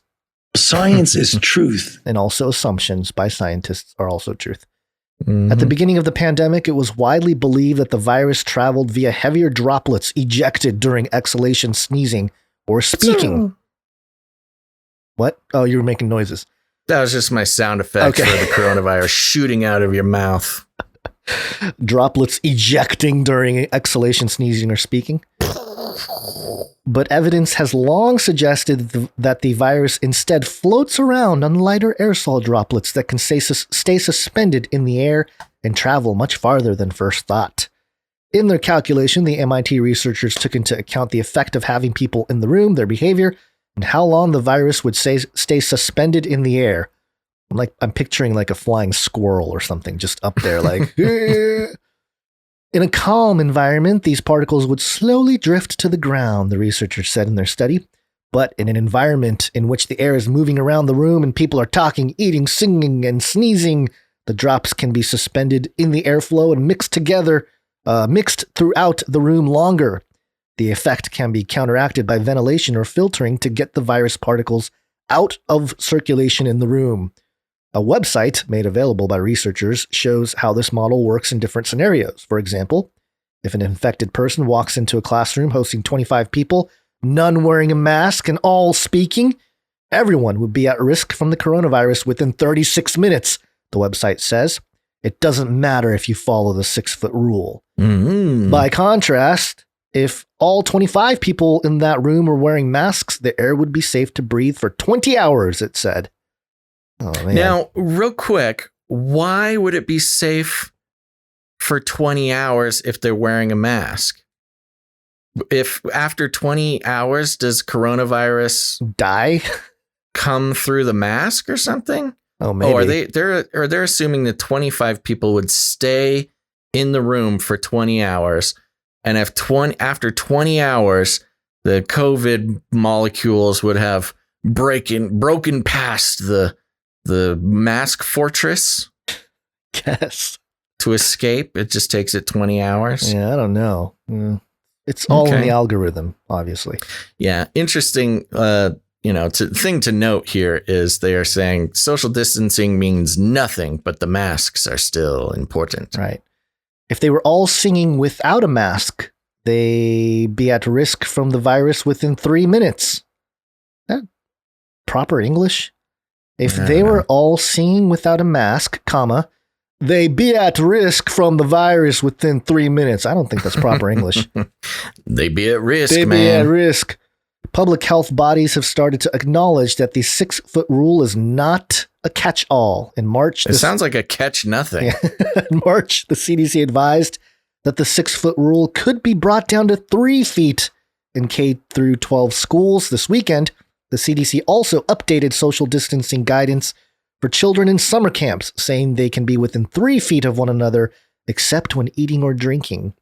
It also suggested that disinfection of surfaces might not be necessary in public spaces, urging an end to what some have called hygiene theater. Oh, good. As for yeah, yeah. You know, I've been to the movie theater a few times in the past couple months here. And yeah, man, they are just obsessed with the hygiene theater. Like, don't worry. We wipe down every single seat after every showing, and we spray this aerosol thing all over the place. Don't worry. You're safe here. Yeah. As for rules dictating social distancing outdoors, Bazant said they are, quote, kind of crazy, end quote, CNBC reported. The infected air, quote, would be swept away, Bazant said, making the rule irrelevant. Wow, really? Unless the space outdoors is crowded, Bazant said he would feel comfortable being as close as 3 feet even without masks. Oh, yeah. So all those, this is coming at a time. This will be interesting to see. Because I don't know what happened to the court case in California where all the restaurateurs sued the state of California for shutting down outdoor dining in certain restaurants. Hopefully this kind of study will at least give them ammunition to win that case. Experts, I mean, especially ammunition directly against what Biden is calling for vaccinated people to be able to take your mask off unless you're in a crowd outside. Experts have told Insider that when it is possible to stay more than 6 feet away from people, wearing a mask outside is not always necessary. Okay. Well, this is great. I recommend everybody save this article. Again, just a reminder, if you head over to canarycrynewstalk.com, all the articles are posted in the show notes. It's a good idea to at least save these links because you never know, what'll happen to the website. But you can head on over there, save the links. Even better, just copy and paste all of it to your COVID document that you have. This is a good one to send around to your vaccinated friends and tell them that their vax does nothing. Don't even bother. Just send them this. Don't explain. No need to make a big deal about it. Let them read it for themselves. Yeah. All right. Well, there you go. People are asking for the link. I just told you. After the show, head on over to canarycrynewstalk.com. All the links will be there. Okay. Well, we got one more here, and we'll make it kind of quick, unless you had some stuff specifically highlighted. Yeah, well, not really. This isn't exactly a story. It's just something that was sent in by Shield Labs, I believe, sent us the story. But really, I'm just looking at the PDF here of the story. Right. And I was just going to read the abstract, or why don't you bring us through if you know what you want to do with it? Well, I mean, it's pretty self-explanatory here. This is Microbiology and Infectious Diseases, a research article titled COVID-19 RNA-based vaccines and the risk of prion disease. I think I'm saying that right, prion. And I mean, you can read if you want to read the abstract, you can. It's a little technical. Yeah, well, this whole thing is very technical, which is why I was going to ask if you had little bits highlighted, or we can do the introduction maybe. Yeah, I had a hold on. There was a certain spot with a certain word. Well, basically, the point here, let me read this bottom part here in the abstract. The folding of TDP-43 and FUS into other pathologic prion conformations is known to cause ALS, frontotemporal labor degeneration, Alzheimer's disease, and other neurological degenerative diseases. So, I mean, essentially, the paper here is suggesting that one of the risks of the Pfizer RNA-based COVID-19 vaccines is neurological degenerative issues or diseases. Do you know what publication this is? SciVisionPub.com. Yeah, let me. SciVision. It's got an ISSN number here, 2639-9458. Yeah, I think it's an actual paper here, but let me. Yeah, look. well, it is an actual paper, but there's the scientific publishing industry is wrought with all sorts of problems. So this is SciVision Publishing Group is a comprehensive platform for complete open access journals, providing unbiased access to scientific content across the globe. All the journals are supported by eminent experts in the corresponding areas who provide quality and constructive peer review. So fairly legit. Yeah, that's good. I mean, because I don't know, we don't need to get into the whole issue of scientific publications that have been wreaking havoc on stuff. But here you go. So this is an open access publication, peer-reviewed publication. And just to read the introduction, it kind of lays it out. Vaccines have been found to cause a host of chronic, late-developing adverse events. Some adverse events, like type 1 diabetes, may not occur until 3 to 4 years after a vaccine is administered. In the example of type 1 diabetes, the frequency of cases of adverse events may surpass the frequency of cases of severe infectious disease the vaccine was designed to prevent. Given that type 1 diabetes is only one of many immune-mediated diseases potentially caused by vaccines, chronic late-occurring adverse events are a serious public health issue. The advent of new vaccine technology creates new potential mechanisms of vaccine adverse events. For example, the first killed polio vaccine actually caused polio in recipients because the upscaled manufacturing process did not effectively kill the polio virus before it was injected into patients. RNA-based vaccines offers special risks of inducing specific adverse events. One such potential adverse event is prion-based diseases caused by activation of intrinsic proteins to form prions. This prion thing, wasn't this related to the CRISPR issue as well? The gene editing? Yeah. I think I remember this. I think that's where we learned about this prion thing. A wealth of knowledge has been published on a class of RNA binding proteins shown to participating in causing a number of neurological diseases, including Alzheimer's disease and ALS. ALS I don't know if, again, this is not scientific, but anecdotally, I mentioned when the Bell's palsy stuff started coming out, when people were getting their Bell's palsy from the vaccine. My grandmother actually passed from Bell's palsy, but it was in conjunction with ALS. Right. So those are kind of, not that she got it from a vaccine or anything, but there you go. So when we hear about the Bell's palsy and ALS, they're related degenerative things. TDP43 and FUS are among the best studied of these proteins. The Pfizer RNA-based COVID-19 vaccine was approved by the U.S. FDA under an emergency use authorization without long-term safety data. Because of concerns about the safety of the vaccine, a study was performed to determine if the vaccine could potentially induce prion-based disease. And it goes through the method, and it's a full sort of paper here. But as it said in the abstract, they believe that is possible, at least. Right. And I just pulled up this CDC article on prion diseases. They say prion diseases, or transmissible spongiform encephalopathies, are a family of rare progressive neurodegenerative disorders that affect both humans and animals. They are distinguished by long incubation periods, characteristic spongiform changes associated with neuronal loss, and a failure to induce inflammatory response. So, I mean, it's not good. Yeah. So there you go. I mean, this is, again, this sort of thing has been talked about by anti-vaxxers for quite a long time. But this research paper did come across specifically for COVID-19 vaccines, so we thought it was worth a mention. Specifically Pfizer, isn't it?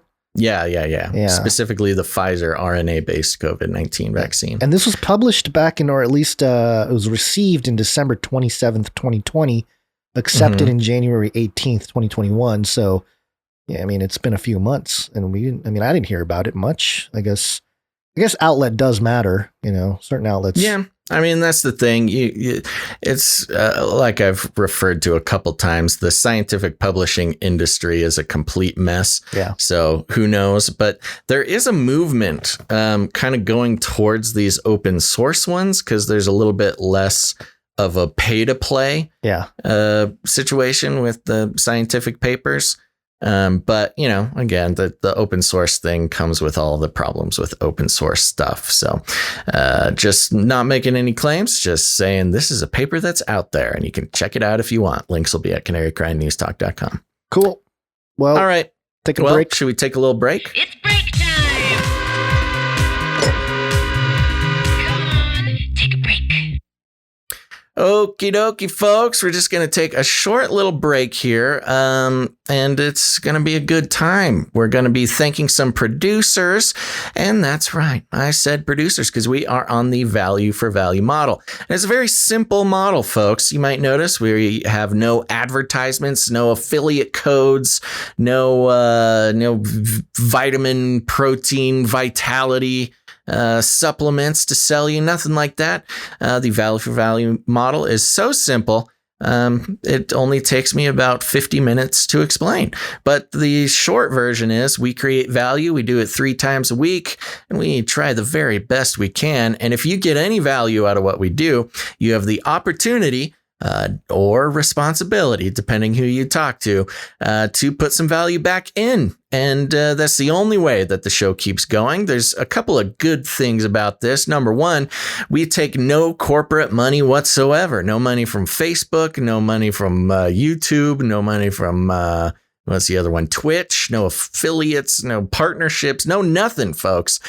We are entirely funded by our producers. And our producers are listeners just like you who decided that they want to take responsibility for their own media future. They recognize that corporate money in media is a big problem, and even more so, the advertising industry. They've decided they no longer want to give their time and attention to advertisers who get paid to exploit them.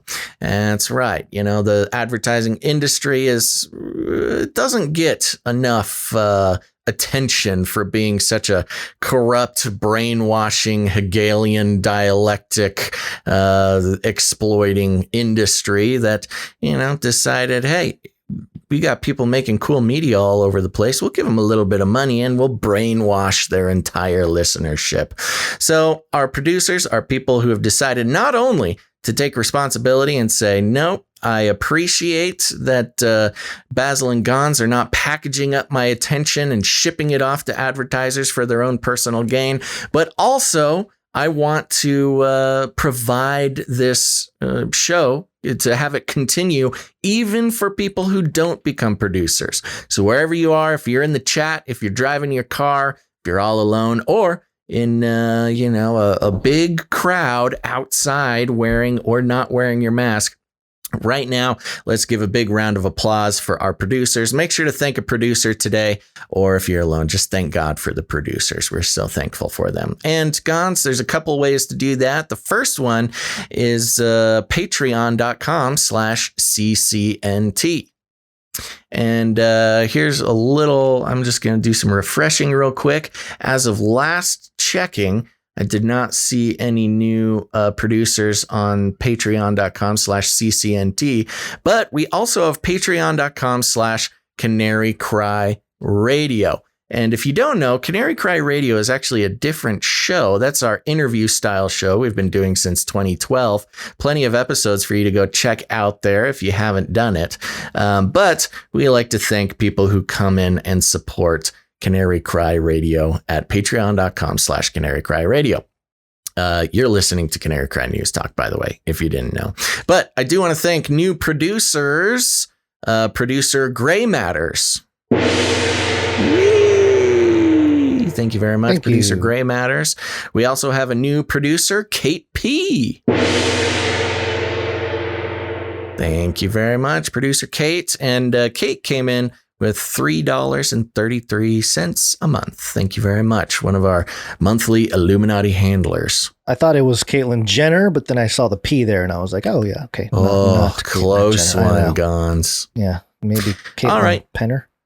So that's all for our Patreon producers, but do not fret, folks. If you don't like Patreon, that's okay. We totally support you. You can head on over to canarycryradio.com/support. canarycryradio.com/support. That's right. canarycryradio.com/support is a great place to learn more about the value for value model. You can learn about the Canary Cry Roundtable of Knights and Dames. You can also come in and produce the show on a monthly basis if you are willing to commit. That's through PayPal. But if commitment is not your thing, you can go ahead and become a producer in any amount you'd like for a one-time producership. Gons. Oh, there's also cryptocurrency and all sorts of fun stuff there. We'll get to that later, though. Who's coming in on PayPal? PayPal. First up, thank you for all the recurring producers out there. We really appreciate it. But we have some people to name here. First off, Isaac G. Thank you very much, Isaac G. Coming in with the episode number producership, coming in at $3.30. Yep. Thank you for that. Next up, producer Tristan H. Thank you very much, producer Tristan, also coming in at $3.30. Yes, and next up we have producer Cherie H. Thank you very much, producer Cherie.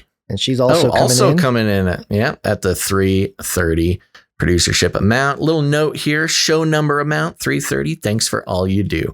Thanks for all you do, producer Cherie. Yeah.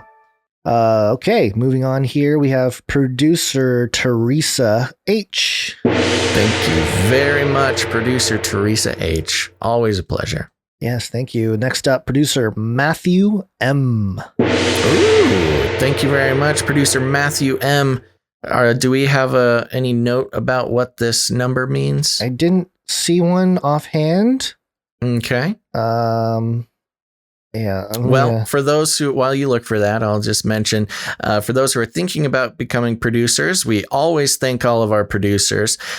We do not read the number amount unless it is sort of a special number. It might be 777 or 33 or the show amount number. A lot of people do like to produce in the amount of like a Bible verse or something like that. But you got to let us know what it means, or else we just tend to opt towards not reading the amount. Our assumption is always anonymity. Yeah. I don't know. Okay, let's just move on.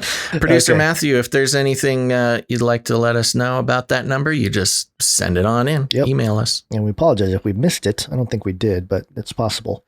We do miss things, folks, every once in a while. Sometimes. Next up, producer Alicia Jr. Thank you very much, producer Alicia. Alicia. And thanks for the note. Says thankful for your hard work. Thank you for your producership. Next, producer Melissa T. Thank you very much, producer Melissa T. I appreciate that. Very generous. Next up, we have producer James H. Thank you very much, producer James H. You're the man. I don't know if the number has any significance here. No, didn't let us know. Let us know next time. Jerry West? I don't know.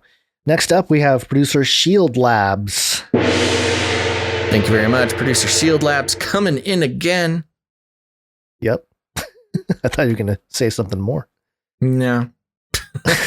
I mean, don't get me started on Shield Labs. I can talk all about his awesome store where he handcrafts Marvel paraphernalia. And if anybody out there is looking for that stuff, go check out Shield Labs. I don't remember the URL off the top of my head, but who's next? All right. Next up, we have producer Katie R. Yeah, thank you very much, producer Katie R. And she came in as a recurring producer and sent a nice note, Gons. Yeah, so a new recurring producer with the note. She said, Basil and Gons, I sent a donation via PayPal and was Hoping to leave a short thank you note, but I didn't see an option, so you get a novel instead. Well, we got a novel here. So, Once upon a time. No. I just wanted to thank y'all for all the hard work and entertainment you put out in your shows. It's hard to find anything good now on YouTube or podcasts, so you guys and the Canary Cry fans are always something I look forward to watching, hearing, reading. As I'm writing this email, my kids have locked me inside the trampoline barrier and are climbing on me / holding me hostage. So please forgive me for the typos or terrible grammar. Blame the kids, not my education. Education, I think, is what she was trying to say. Anyway, y'all are the best. I love the Christian foundation of the show and the fact that you step away from the left-right paradigm to describe everything through a biblical lens. Too often, I'll get caught up in the political drama, picking sides. Twitter is the worst, LOL. But y'all help me to remember to stay grounded and keep my eyes on the Lord. So again, thank you so much for all you do. Have a blessed day. Producer Katie R. And also P.S. Gons, this contribution is dedicated to your wifey for Mother's Day. Oh, thank you. As mine get older, stinkier and louder, I think she's talking about her kids. I know. I thought she was talking about her mother. I thought she was talking about her mom too at first. My mom just gets older, stinkier, and louder. Believe it or not, sometimes I miss the early mommy days. Y'all cherish these moments. They grow up way too fast. Well, that's true. Thank you so much, producer KDR. Very thoughtful. Yeah. And hello to all the kids. Let her out of the trampoline barrier cage there. I hope you're let out by now, but if not, we'll send a drone with some supplies. Yeah. She's got to make them the sandwiches. Gons, we had a couple more come in during the show here, and I got them right in front of me. Are you ready to thank them? Yeah. Okay, I want to thank producer Michael G. Came in with $33.33. He's one of our big Illuminati handler producers today. And a note that says, I appreciate you both. Bless up. Thank you very much, producer Michael. We appreciate you as well. And then we had one more come in. Let me just double check. Yes, this is producer Daniel S. Thank you very much, producer Daniel S. Oops. Let me finish that for you. Did that cut short? Yeah, it's the short gone. Yeah, I'm still figuring out how to press these buttons without disrupting it from other things. There's a lot going on these screens, you know. It doesn't look like there's much, but I promise you there's a lot. All right, so is that it for... Yep, that is it for the PayPal. I don't see anybody come in. I can give one more refresh, see if anybody just slid into home. You know, somebody... Nope. Did we read... Was it from the last episode, somebody listening to us from iHeartRadio? Was that in... Because I saw that note. Oh. You know what I'm talking about? Yeah, did we not read that already? I don't remember. I don't remember if it was from last episode or not. Okay. But, I don't remember either. Well, okay.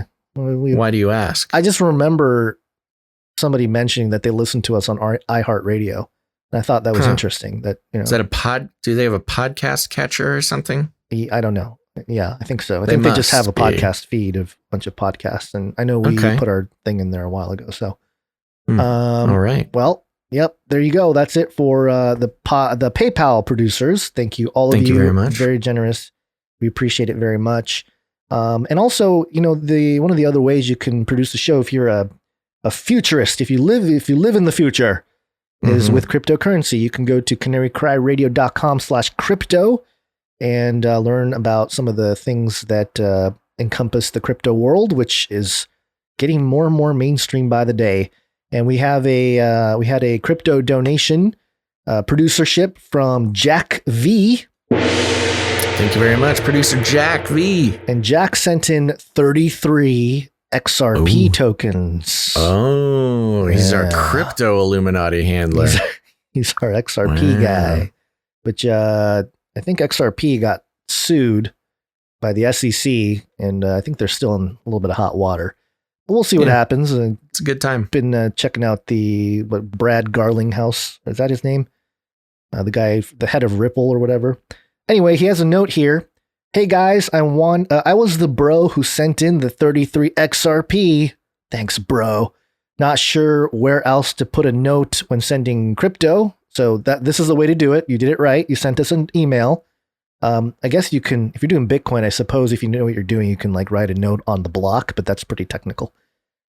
I would like to know if you guys would start accepting Cardano, ADA. I would, yeah, we can start accepting Cardano, no problem. Also, what do you guys think of the project and Charles Hoskinson? The way he talks about Cardano, I could really see how blockchain and his self-governance could be the perfect beast system. Curious on what you guys think. And do you know anything about Cardano, Basil? Just the basics. I don't know anything. Well, a regular person wouldn't know. So Charles Hoskinson, the guy he asked about here, what Jack asked about, himself and Gavin Wood and Vitalik Buterin were all part of starting this project called Ethereum. But they had some disagreements on how to implement Ethereum. So Vitalik basically took it one direction, and some of these guys started their own project.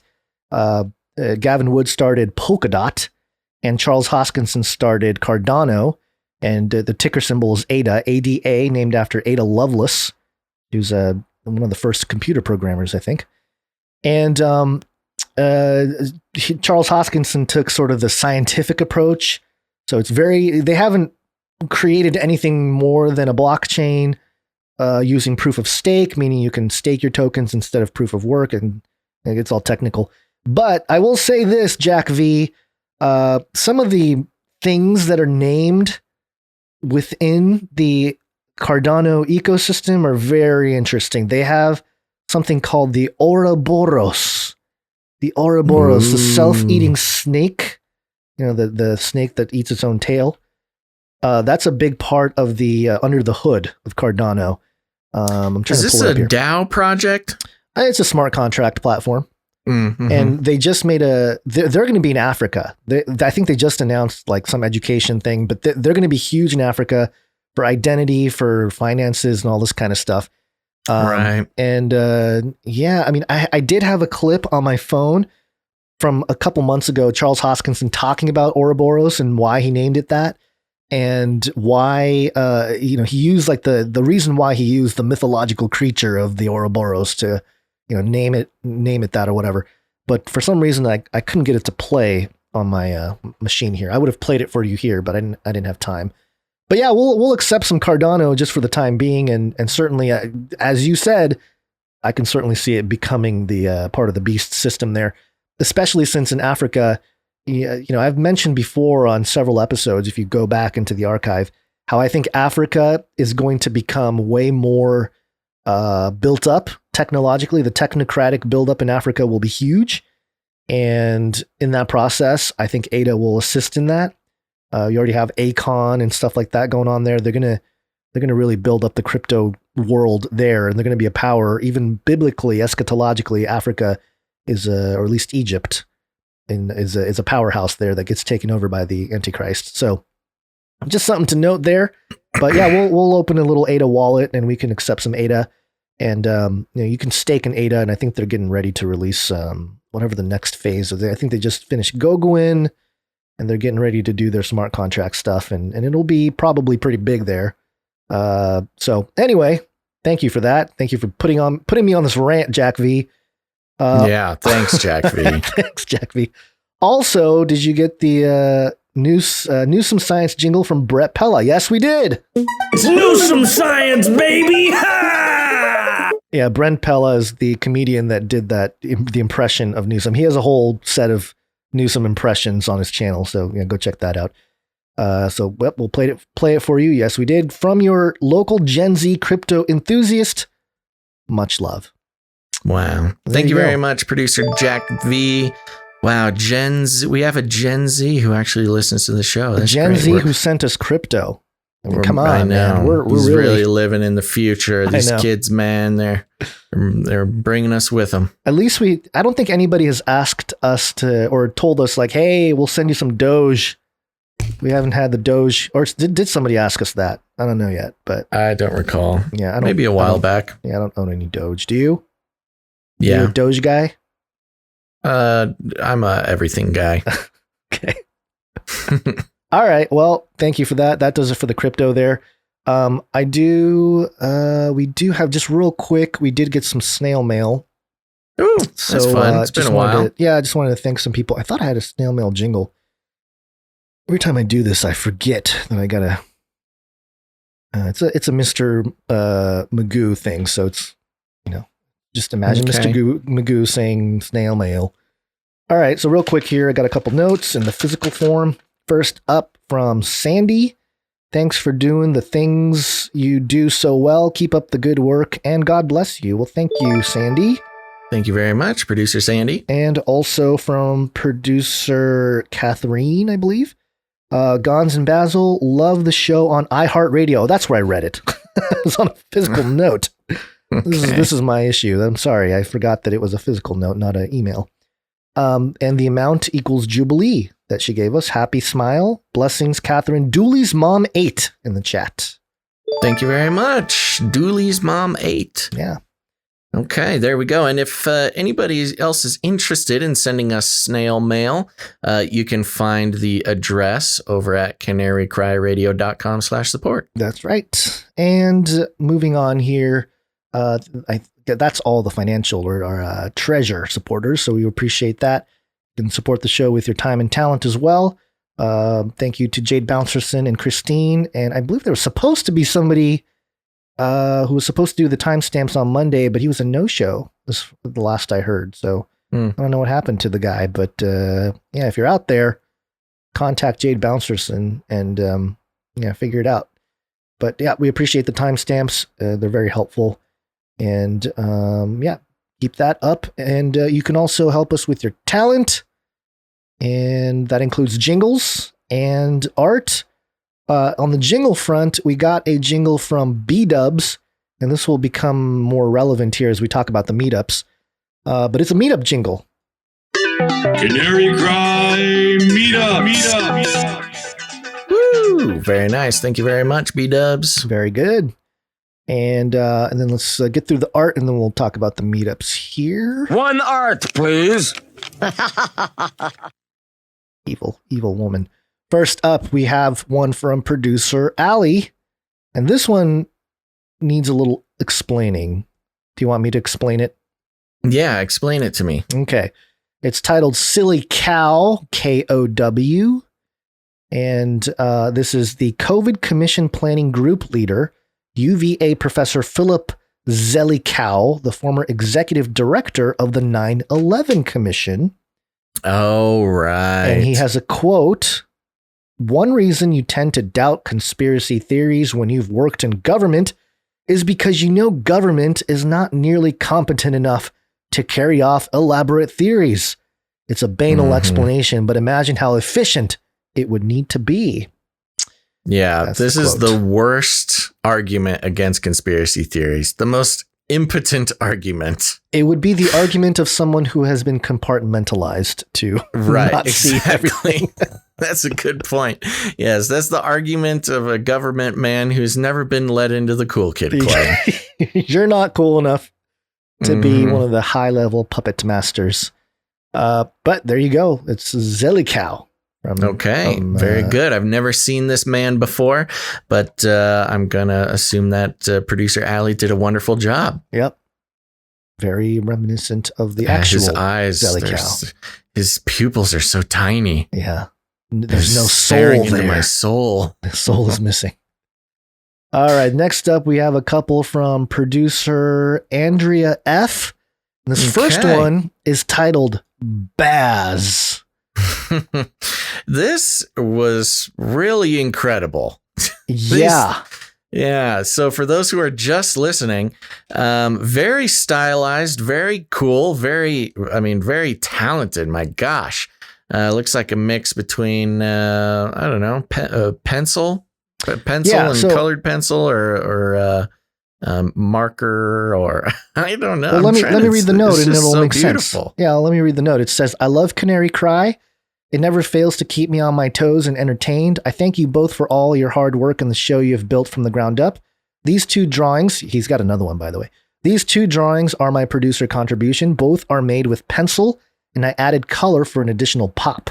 I tried to represent each of you in your individuality while still keeping the same feel and tone. Basil, I apologize if this looks nothing like you. Like those before me, drawing something you can't see is challenging. But I realize that is exactly the point. So congratulations, no one knows what you look like. LOL. And then Gons, keep being you. It's always a joy when your little ones make an impromptu appearance. Keep up the good work, guys. Thank you, Andrea. Yeah, wow, really incredible. And for those who are just listening, of course, I've got the VR headset on there with the reflection of the News Talk logo in my pupils. And there's a little cat tail coming up in front of me, which often happens. There's a cat on my lap. And yeah, oh my gosh, I'm always astounded by the talent of our producers, and this is no different. You're wearing a Hawaiian shirt a la Boogaloo Boys. Yeah, well, it's part of the brand, baby. And I will say, I mean, not that far off. I mean, they did a great job compiling whatever different images they could find of, the lower half of my face to put it together. And yeah, it's pretty dang good. Yep. Yeah, this, I mean, we get a lot of wonderful art that could make it on t-shirts, but we might need to make a run at the t-shirt factory for this and a few other pieces. If you got this on a t-shirt and you wore it around town, nobody would know it's you. I know. It would just it'd be all part of the fun. Yeah.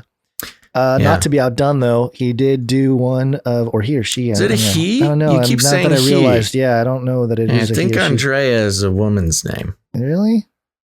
Okay. Yeah, I'm absolutely sure Andrea is a woman's name. Not to say that a man couldn't be named Andrea, but that is pretty generally a woman's name. Oh yeah, the Aya.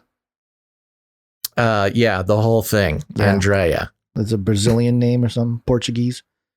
No, this is really blowing my mind, though, that this is new to you. Andrea is not, I wouldn't say it's common, but isn't necessarily the most neutral name. I think I knew a guy named Andreas. So maybe that's confusing me. Is that a guy named Andreas? Andreas is a guy's name. Okay, yes. maybe that's why it's all right. All right, sorry. There are some Italian men I'm learning here that in Italy it is a man's name. Okay. All right. Well, this next one we're showing here is of me, and I got my Canary Cry logo on my ears. The hat is so good. It's like an exact replica of the hat. I have it's incredible. I have I think it's my 3-year-old daughter there. Her hands like pulling my shirt and reaching for my headset wire there. Yeah, it's going to rip the headset off your head. Yeah. But also an incredible portrait of Gons here. Yeah, it's amazing. Great. I showed this to my wife last night, and she said, they drew your neck too long.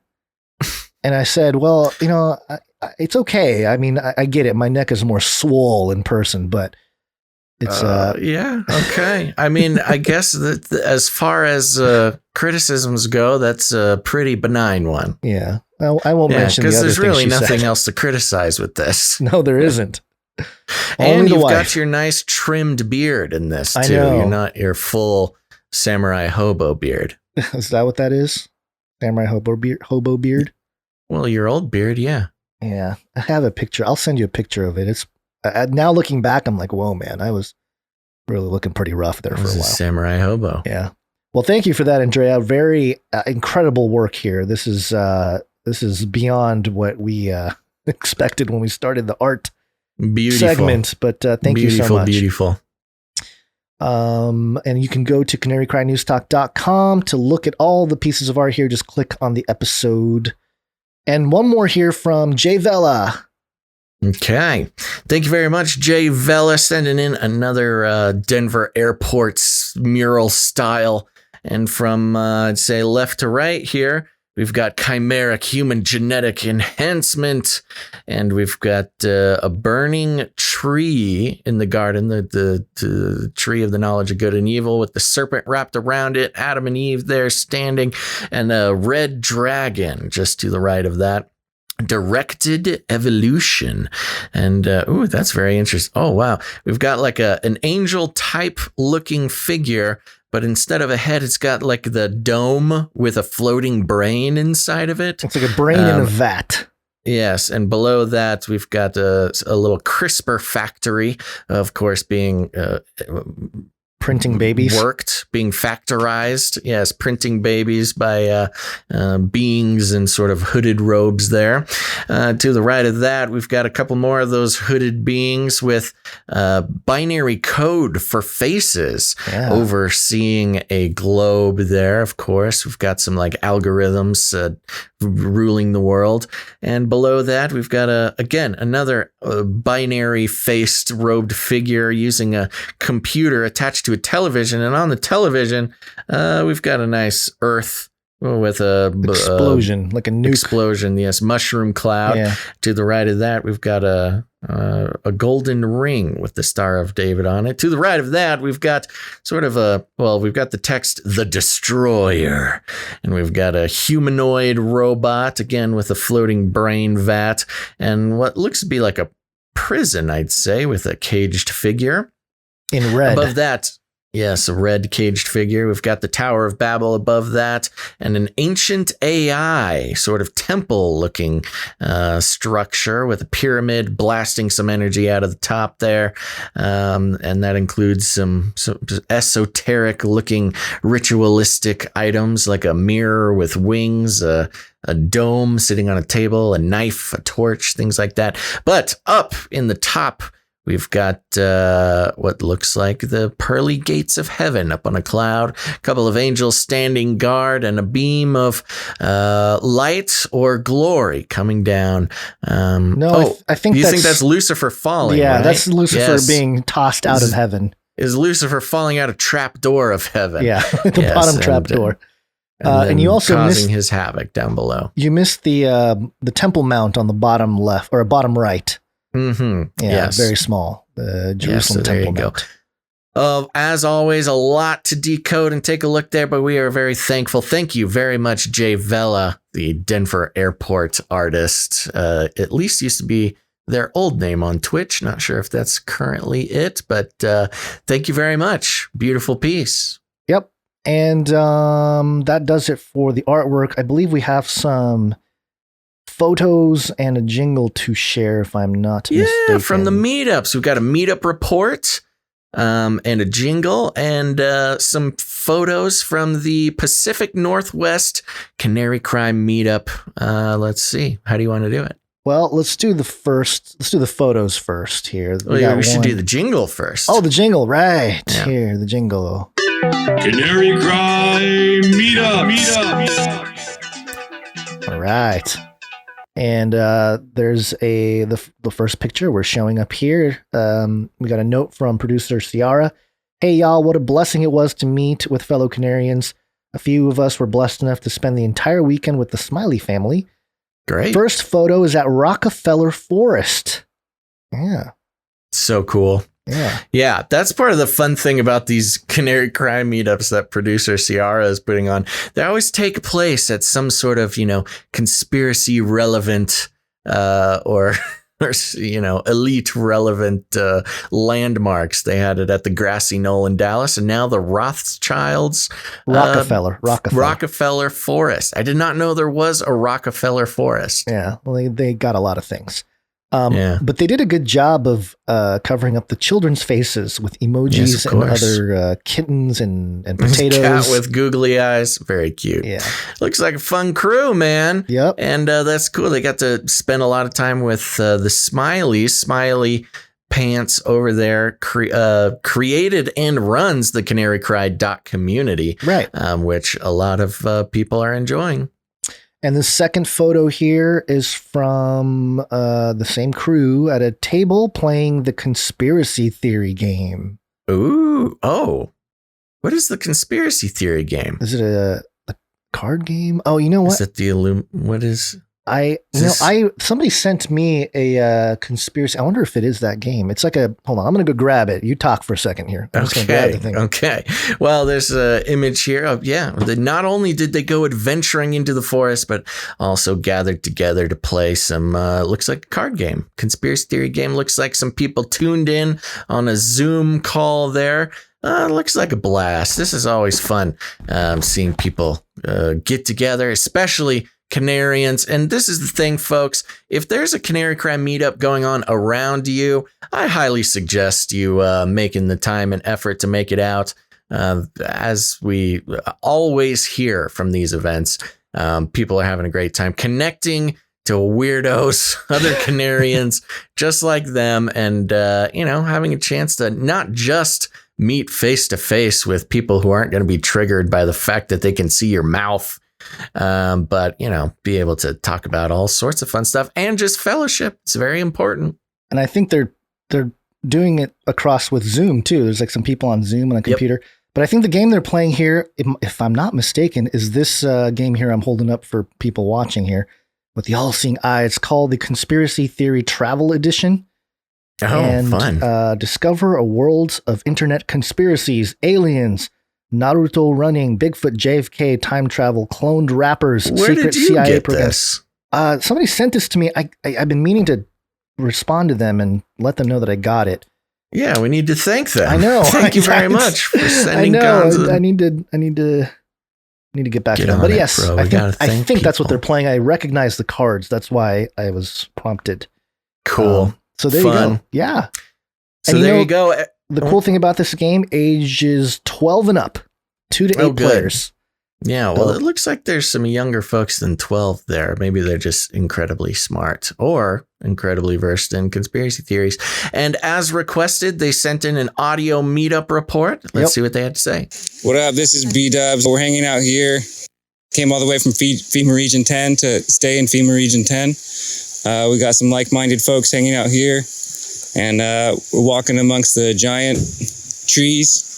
And I'm going to pass the phone around and people can say hello if they're interested. Smiley Pants here. Hey guys. This is Rocket here from amongst the redwoods. Looking up in wonder and asking that you can come join us. Yeah, Sergey here. We're in the groves of Northern California here, which naturally are bohemian in nature. The Bohemian Club, as you say, the Bohemian Club? Yeah. That's where all those rich Republicans go up and stand naked against redwood trees, right? I've never been to the Bohemian Club. But you can't accuse us of gathering here for nefarious reasons because we're not naked Republicans. So this is Mrs. Smiley Pants, and I just wanted to add that we are at the Rockefeller Forest, which I felt was very appropriate. Good attention to detail. This is Ciara. I'm a head out. And we'll leave you with this. Think outside the cage and meet up. All right. Thank you very much. That was awesome. Yeah, B-Dubs put that little thing together for us. So thank you very much. Always, I like that. If you're doing a meetup, just, they put some work into editing and putting in some clips and things there for some relevant. I can imagine if they said we ain't no naked Republicans, I would have been very confused. Was that Bill Clinton? I was going to say, I didn't realize Bill Clinton was at our meetup. That's troubling. He was reciting his old press conference, blaming Republicans as being the only type to go to Bohemian Grove. Yeah. That is so strange and very ironic coming from him. I don't go to Bohemian Grove, but I do meet up with Jeffrey Epstein in the White House. Yeah, Lolita Express is more my vibe. Okay. Well, that's very fun. And thank you to everybody, all those Canarians. Super fun. We can't wait to hear more meetup reports from other meetups going on around the world. Gons. Speaking of which, real quick, they may have. What? I'm sorry. Ciara in the chat is mentioning how they don't always have B-Dubs to help edit everything. But, you can literally, if you can use somebody's phone, you use the record app or something, it's very simple to do. And even if it's not edited, we can Yeah, we can make it work. Also, I mean, we're very thankful for the editing work by B-Dubs, but yes, no need to always edit it if it's too much. Even if you have no editor, just use your voice memo thing and pass the phone around. If it needs to be edited down for time, we'll do that on our side. We can do it. But it's just nice to hear from everybody and tell us what you're up to at those meetups. Now, if you want to meet up with some fellow Canarians, we've got some going on next month. On the 21st is the Florida meetup. After that, in June 26th will be the Southern California meetup. July 24th is the Arizona meetup. And on 9/11, they'll be meeting up in Missouri. So if you are in Florida, SoCal, Arizona, or Missouri, and I think they're adding one, aren't they? Ohio, October 30th. Okay, Ohio, October 30th. So there you go. If you're in Ohio, Missouri, Arizona, Florida, Southern California, send an email to producer Ciara at CiaraLauren93. That's CiaraLauren 93 at gmail.com. You can get some details and get hooked in to know where to show up for these meetups. We're very excited about it. And everybody who goes always has something nice to say. You can also learn more about this at canarycry.community. That's right. It's a real URL. Producer Smiley runs this, the Canary Cry social media platform there. It's not connected to Facebook, no big algorithms, no data harvesting, no nothing, just Canary Cry folks getting together, talking about whatever they want. Fellowshipping, Canary Cry Gamers Guild. There's a foodies group, as well as plenty of conversation about the Bible and conspiracy theories and everything. Canarycry.community. And you can hook up with producer Ciara there to learn more about the meetups. Yep, there you go. And okay, you can go to canarycrynewstalk.com. The list of this list of dates will also be there on the flyer in the show notes. Okay, sounds good. What do you think? Are we ready to wake up? We're ready Anything to wake else? up. Yes, it's wake up time. Hey, yo, wake up. Yes. It's Latin for many. Tick. They'll suck your blood. They'll suck Politics. your blood. Okay, folks. Well, we're going to check in with some political happenings. But first, well, this is included in political happenings. But you hear me get very anxious about making sure that you follow us in multiple locations on the internet to catch the live stream. And also, on top of, make sure you follow the podcast stream on your favorite podcast catcher. Just search Canary Cry News Talk. I'm pretty sure we're in almost all of them. But a little heads up to the Twitch users. This is a story from the New York Times. The headline, Twitch, where far-right influencers feel at home. Dun, dun, dun. What's the biggest political surprise of 2021? Not the Democrats' upset wins in Georgia, flipping the Senate in their favor. Not President Biden's leftward swerve. How about the fact that after he was kicked off Twitter and Facebook, former President Trump pretty much just went away. He didn't start his own social media company, as some close observers thought he might, and didn't mount a major public battle. I thought we were waiting for that to launch here in the next couple months. Well, this is the New York Times. Oh, so there's not lots informed. of jumping to conclusions. Okay. There's lots of, political speak. There's lots of demonizing the other, the right. There's lots of, all that kind of stuff. Their art image for the header here is the Twitch logo with the red hat. It doesn't say Make America Great Again. No, just a standard Just a red hat baseball with an American cap. flag on the side, but yeah, which is strange. It is strange. They kind of wimped out. Yeah, I'm they assuming because maybe the Make America Great Again hat is that image is copywritten or something. Trademarked. Yeah, I don't know. Anyways, he didn't start his own social media company as some close observers thought he might, and he didn't mount a major public battle to get his accounts reinstated. He just quietly retreated for now to Mar-a-Lago. Be honest, did you ever think that would happen? Oh gosh, get out of here. Oh my God, it's so gross.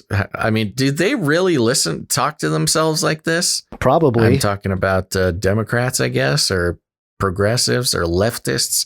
Still, the behavior of one man, no matter how famous, no matter how formidable a troll, does not determine the behavior of others. And as Twitter, Facebook, and other platforms have cracked down on misinformation, the internet's younger and sprier purveyors of far-right conspiracy theories have moved elsewhere. One platform that has particularly attracted them is Twitch, an Amazon-owned live streaming video site that our tech reporter Kellen Browning describes in a recent article as, quote, a new mainstream base of operations for many far-right influencers.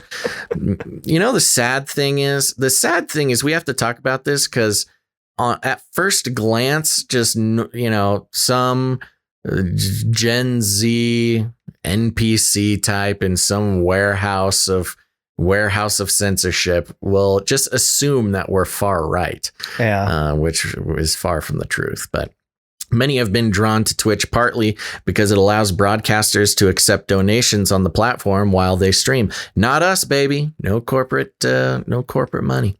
You got to go straight to the source. To get a sense of how popular Twitch is becoming among the far right commentariat and why, I spoke to Kellen about his piece. Here's what he had to say. Now they move into sort of like an interview platform. So here, let me play the role.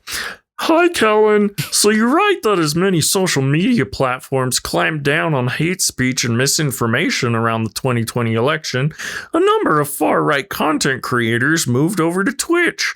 What was appealing to them about the platform? Can't do that forever. In one sense, I was appealing simply because it was one of the few mainstream platforms left to them after being barred from places like Twitter and YouTube. But also, Twitch draws millions of people to the site each day, many of them young men. So they could... What a general statement. Many of them young men. Not even most, not, just like, yeah, there's a lot of, half of the world. Some of them go to this website, so they could attract far larger audiences than they were getting on smaller fringe sites. By the way, I point that out because it's just such a funny leftist thing to point out. Young men, the power centers of society. I don't know if some expected they would be raking in thousands of dollars when they first joined, but I'm sure that doesn't hurt either. Twitch makes it easy for its streamers to get paid through the site or to link to outside websites and payment services on sites like Twitter. Members of the far right would have to build an audience and spread propaganda to interest people, then direct them to a different location where they could donate money. On Twitch, they could do both at once. Ooh.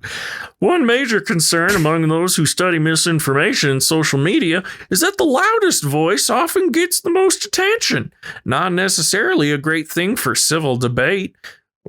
Again, ironic. This is coming from the New York Times, but in the case of far-right Twitch users, do we see a correlation between the outlandishness of people's claims and the amount of money that broadcasters bring in?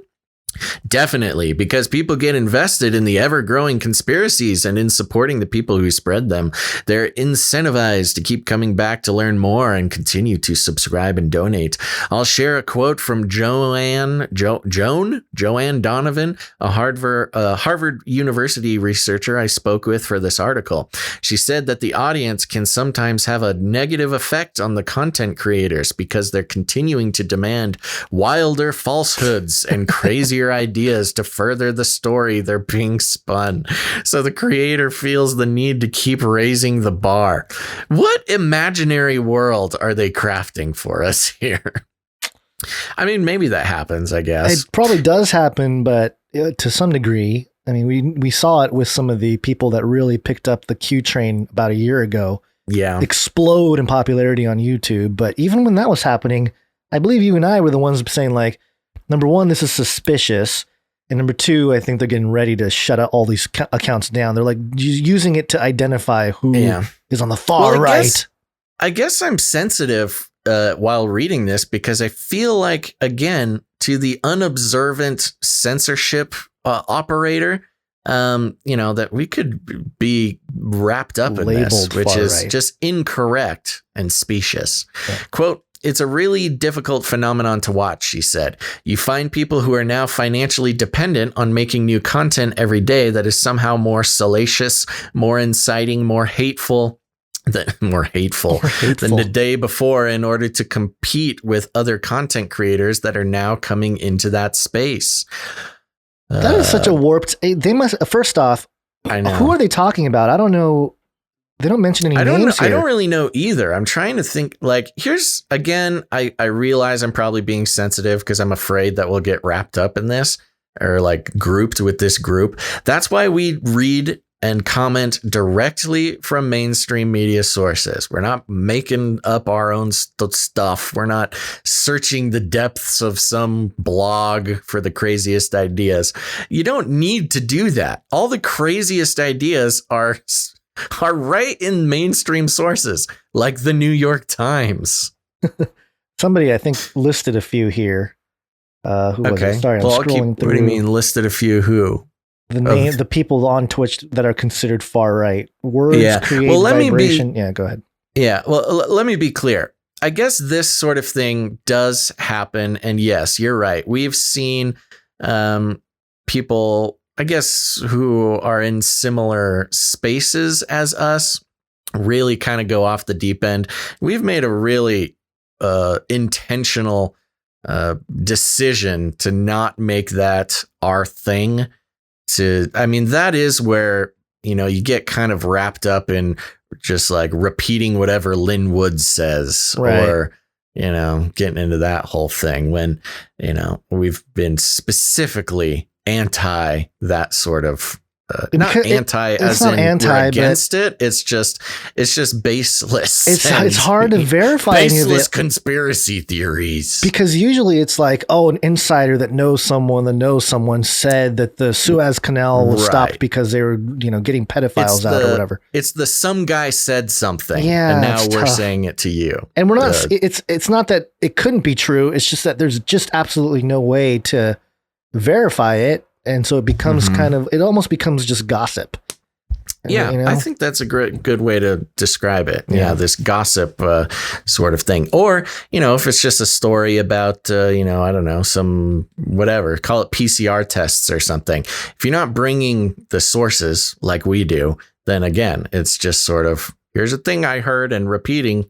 Anyways, let's move on. Last year, Twitch actually took the lead on moderating President Donald Trump's public posts, temporarily suspending him for hateful content. Well, before Twitter and Facebook. Well, it doesn't matter. Conduct. Before Twitter and Facebook kicked him off their platforms, but now Twitch actually houses a number of creators who are no longer welcome on those social networks. Twitch hasn't established a clear policy on misinformation, so how is it moderating content these days? And I am curious how they're moderating content. It's a good question, especially because Twitch has been so clear that it is, quote, not a free speech platform. According to its chief executive, Emmett Shear, I know that Twitch is working on a misinformation policy. Absent that, the service is using its, quote, hateful conduct policy, which is pretty broad and recently rolled out a new policy that lets it take action against people who commit violence or crimes in real life. Whoa, big step there, Twitch. Or are members of hate groups. Despite all this moderation, though, dozens of these channels are still online. Dozens. Well, hold on, because hate groups, according to who, number one, that's kind of important. But also these official FBI hate groups. No, it's probably like the what's the name? Forget the name. Not the ADL, but the ACLU. ACLU, thank you. Yeah. And plus, despite all this moderation, though dozens of channels are still online. Well, it's all based on this guy's interpretation of what a hate group is. Well, who knows? Who knows anyway. what he's Yeah. Twitch does have algorithms that can filter inappropriate language in streamers' chats. We do see that. The AI mods on Twitch are extreme. Yes. And people think that we're actually, just a little thing here. We get lots of notes. We did get a note people recently. very angry saying that they're going to unsubscribe because we censored them. We don't touch the chat, folks. If you're getting censored in chat, that's something on the platform, just so you know. And streams have human moderators as well. But Twitch still relies on users and streamers to report misconduct. Also, the live, spontaneous, and fleeting nature of Twitch streams probably makes them tougher to police than something like Twitter. And as Twitch noted to me, those qualities also make misinformation broadcasts on Twitch less likely to go viral. That's true. You really don't go, there is no such thing as going viral on Twitch, really. You identify a number of relatively prominent Twitch users who are affiliated with the QAnon conspiracy theory. Who are some of the major examples? Okay, we're dropping names. Some names here. Some of the biggest names are Terpishore Maras Lindemann, who streams every day and often gets 3,000 or 4,000 live viewers. Wow, that's a lot. Millie Weaver and a man who goes by Red Pill 78 or Zach Payne. Okay. What? Well, I mean, I know about Millie Weaver, obviously, and Red Pill 78. I don't know who Terpsichore Maras Lindemann is. Never heard of her. Miss Maras Lindemann focuses a lot on mask mandates and election falsehoods and has made the most money on Twitch of the people we looked at. Ms. Weaver, a former InfoWars correspondent, is a bit newer to the platform and focuses on election conspiracies and vaccines. Mr. Payne often directs audience members to other QAnon-related sites and methods to donate, and deals with some of the bedrock QAnon conspiracies, like the idea that children are being killed to harvest a chemical compound called adrenochrome. And that's it. That's the article. That's the article. Wow. Yeah. Okay. Well, very helpful. Yeah, but this kind of serves as a bedrock because I actually did get a call from one of our producers, I would say, who is very close to the Twitch industry and did give us a warning that they are definitely cracking down, and there's a very good chance that they will crack down on us. Great. Wrongly. Albeit we are not QAnon conspiracy theorists or far right people. But you know what? Sometimes the establishment wants anybody trying to disconnect from the left-right paradigm and not obey with the division of information are just as much of a threat. Hopefully that doesn't happen, but we'll see what happens. So just another reason. We love our Twitch group over there, a great group of live viewers, but you're also going to want to follow on DLive and YouTube. We're running out of places that are safe for people. And again, we just read mainstream news. That's all we do. We're not here to spread any baseless conspiracy theories, but of course, there's always a chance we'll get lumped in with that group.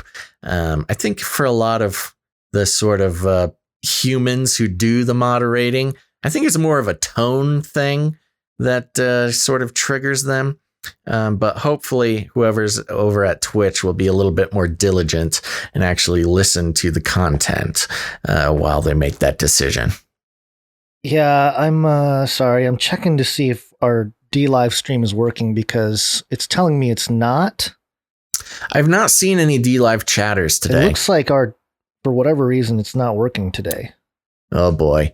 Well, so this person who gave me the warning about the Twitch thing did say there's a good chance that it will start sort of a domino effect because Twitch is, sort of in the words of this article, the last holdout for the far right streamers. Oh gosh. That if they take action, it might inspire places like DLive and stuff to do so. I don't know if that'll actually happen, but that was a concern. So I don't know, man. We got to start hooking up other services. We need to really figure out our own server system. We do. I mean, that's rough, but yeah. We it's are tough. working on it. So yes, on sort of on the new iteration of Canary Cry News Talk, hopefully we'll be able to just do all the things that we do just right on our own website. Don't have to worry about any third party people. Looks like Rumble is offering live stream according to Shanovision on Twitch there. So everyone's moving to Rumble. Yeah, Rumble. I think they just added it. Yeah. Rumble, Odyssey just added it. Yeah, we're on Odyssey. Does BitChute, do they do live stream or is that just upload? I think it's just upload. All right. Well, there you go. If you're out there and you appreciate the show and you want to make sure to keep getting the live streams, the best way, if some sort of apocalyptic thing happens and we have no live streaming platforms or you don't know where we moved to, it's a very good idea to join the mailing list, because that is sort of the last bastion of communication that we would have. So if you're listening live right now and you are not on the mailing list, trust me, we are very bad at sending out emails, any sort of marketing email. We're not going to spam you. We're not going to do nothing like that. But you will be on the, you'll get communications when we open up to streaming on new platforms. Join the mailing list by heading to canarycrynewstalk.com and click into one of the episodes and scroll. You'll see a place to put in your email for the mailing list. And I'm telling you, I mean, you might feel like, oh, I'll do it later, or, oh, it's not a big deal, I'll just figure it out. I mean, that's fine if you want to do that. You just probably someday will never see us again. So please go join the mailing list. It's very important. All right. Well, back to Biden. Got hairy legs. Got hairy legs. Come on, man. Oh, dang. I wanted to say one thing. Okay. Because this is the New York Times. So Twitch is owned by Amazon, owned by Jeff Bezos, who owns Washington Post. Right.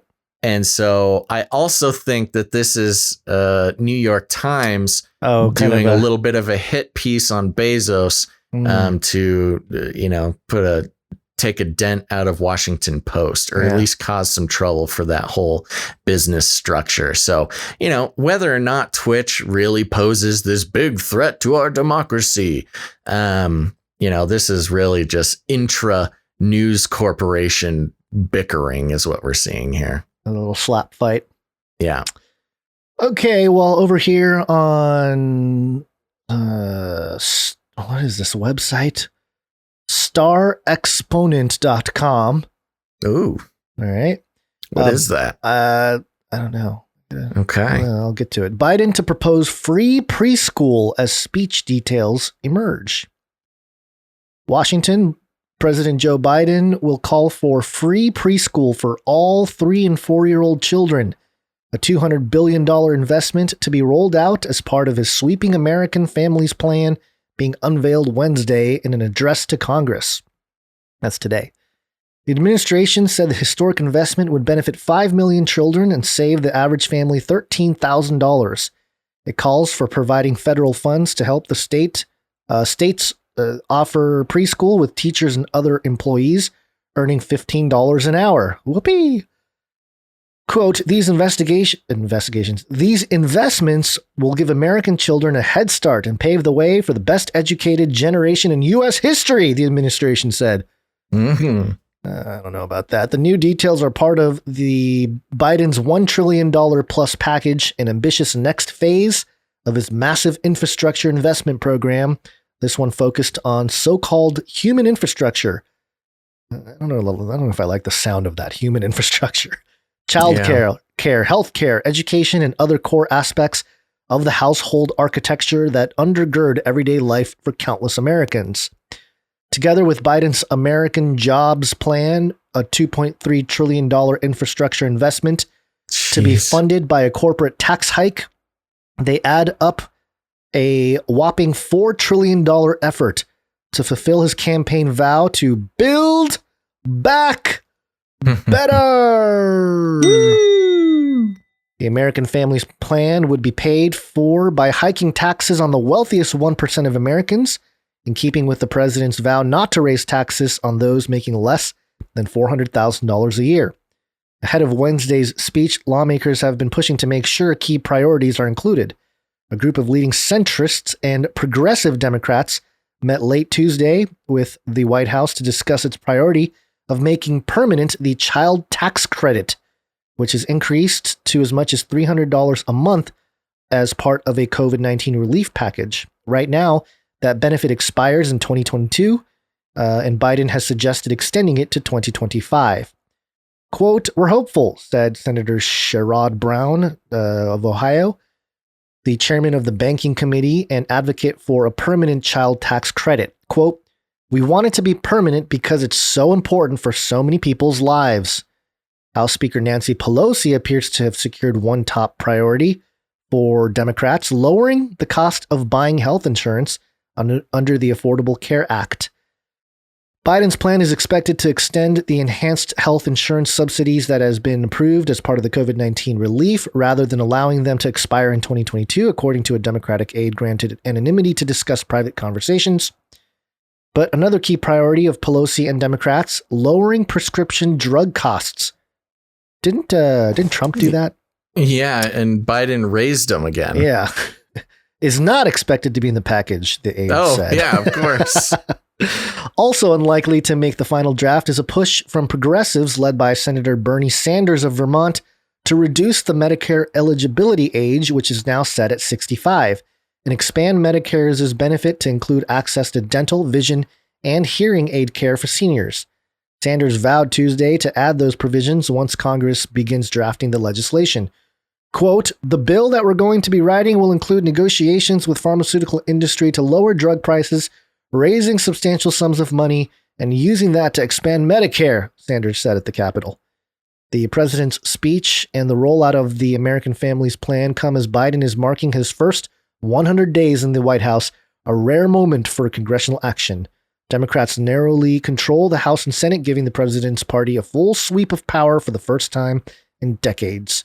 While Biden is determined to reach out for bipartisanship, Republicans in Congress have largely panned his proposals as big government spending and vowed to oppose them. Senate Republican leader Mitch McConnell called Biden's administration the, quote, "bait and switch presidency" for talking up bipartisanship, but then leaving Republicans behind to negotiate legislation only with Democrats. Okay, we get it. We just back and forth there. What is the big thing here? The big thing here is that kids are ages 3 and 4 are gonna have free preschool, and as we know, nothing is free. Oh, it's going to be federal preschool. Federal pre-kindergarten brainwashing. Complete brainwashing. Oh, bring your kids, their 3 and 4-year-olds, for free. And they even suggest it to be the best educated generation in U.S. history.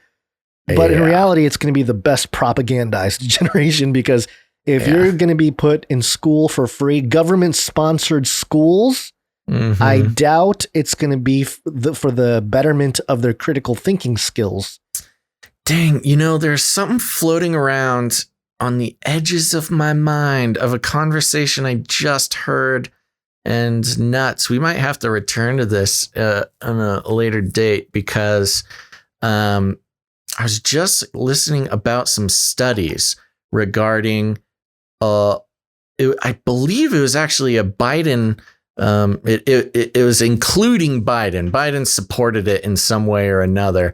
Some special Head Start program that included this federal preschool for low-income families because of the education gap that was happening. And they found out that it helped their education level for like the first year. And then a year later, it just, nothing was different as far as this early education thing. It got them through a year that they were slouching, but it did not improve overall education after a year. Something like that. I need to re-get the details, but it is part of this sort of, I don't want to call it some big lie, but it clashes with this research I was just looking into, where, handing your children over to a federal employee for a couple of years before they start regular school is not necessarily the benefit, the big leap in life that it's cracked up to be. Here it is. I found it. Oh, I'm good, bro. This is Google's so the good. Heritage Foundation. I don't use Google. The Heritage Foundation Head Start Impact Evaluation Report finally released. This was back in 2013 because it looks like they had something similar here. In 2008, the Department of Health and Human Services completed data collection for its third grade follow-up study of Head Start, a federal preschool program designed to improve the kindergarten readiness of low-income children. Let me get to the results here. Okay, so the timing of the release raises questions about whether HHS was trying to bury the findings in the report, which shows, among other outcomes, that by third grade, the $8 billion Head Start program had little to no impact on cognitive, social, emotional health, or parenting practices of participants. On a few measures, access to Head Start had harmful effects on children. Oh my gosh. There you go. Yeah, so there you go. Federal preschool. It was already tried out and in some cases had damaging effects on the children. Nobody could have guessed that. Alarmingly, access to Head Start for 3-year-old group, which is what they're talking about here, the 3 and 4-year-old, had a harmful effect on the teacher assessed math ability of these children once they entered kindergarten. Right. Yeah, that was another big one. It actually harmed them. It harmed their grades, and it's no surprise that it's in math because math is racist. Teachers reported that non-participating children were more prepared in math skills than those children who participated in Head Start.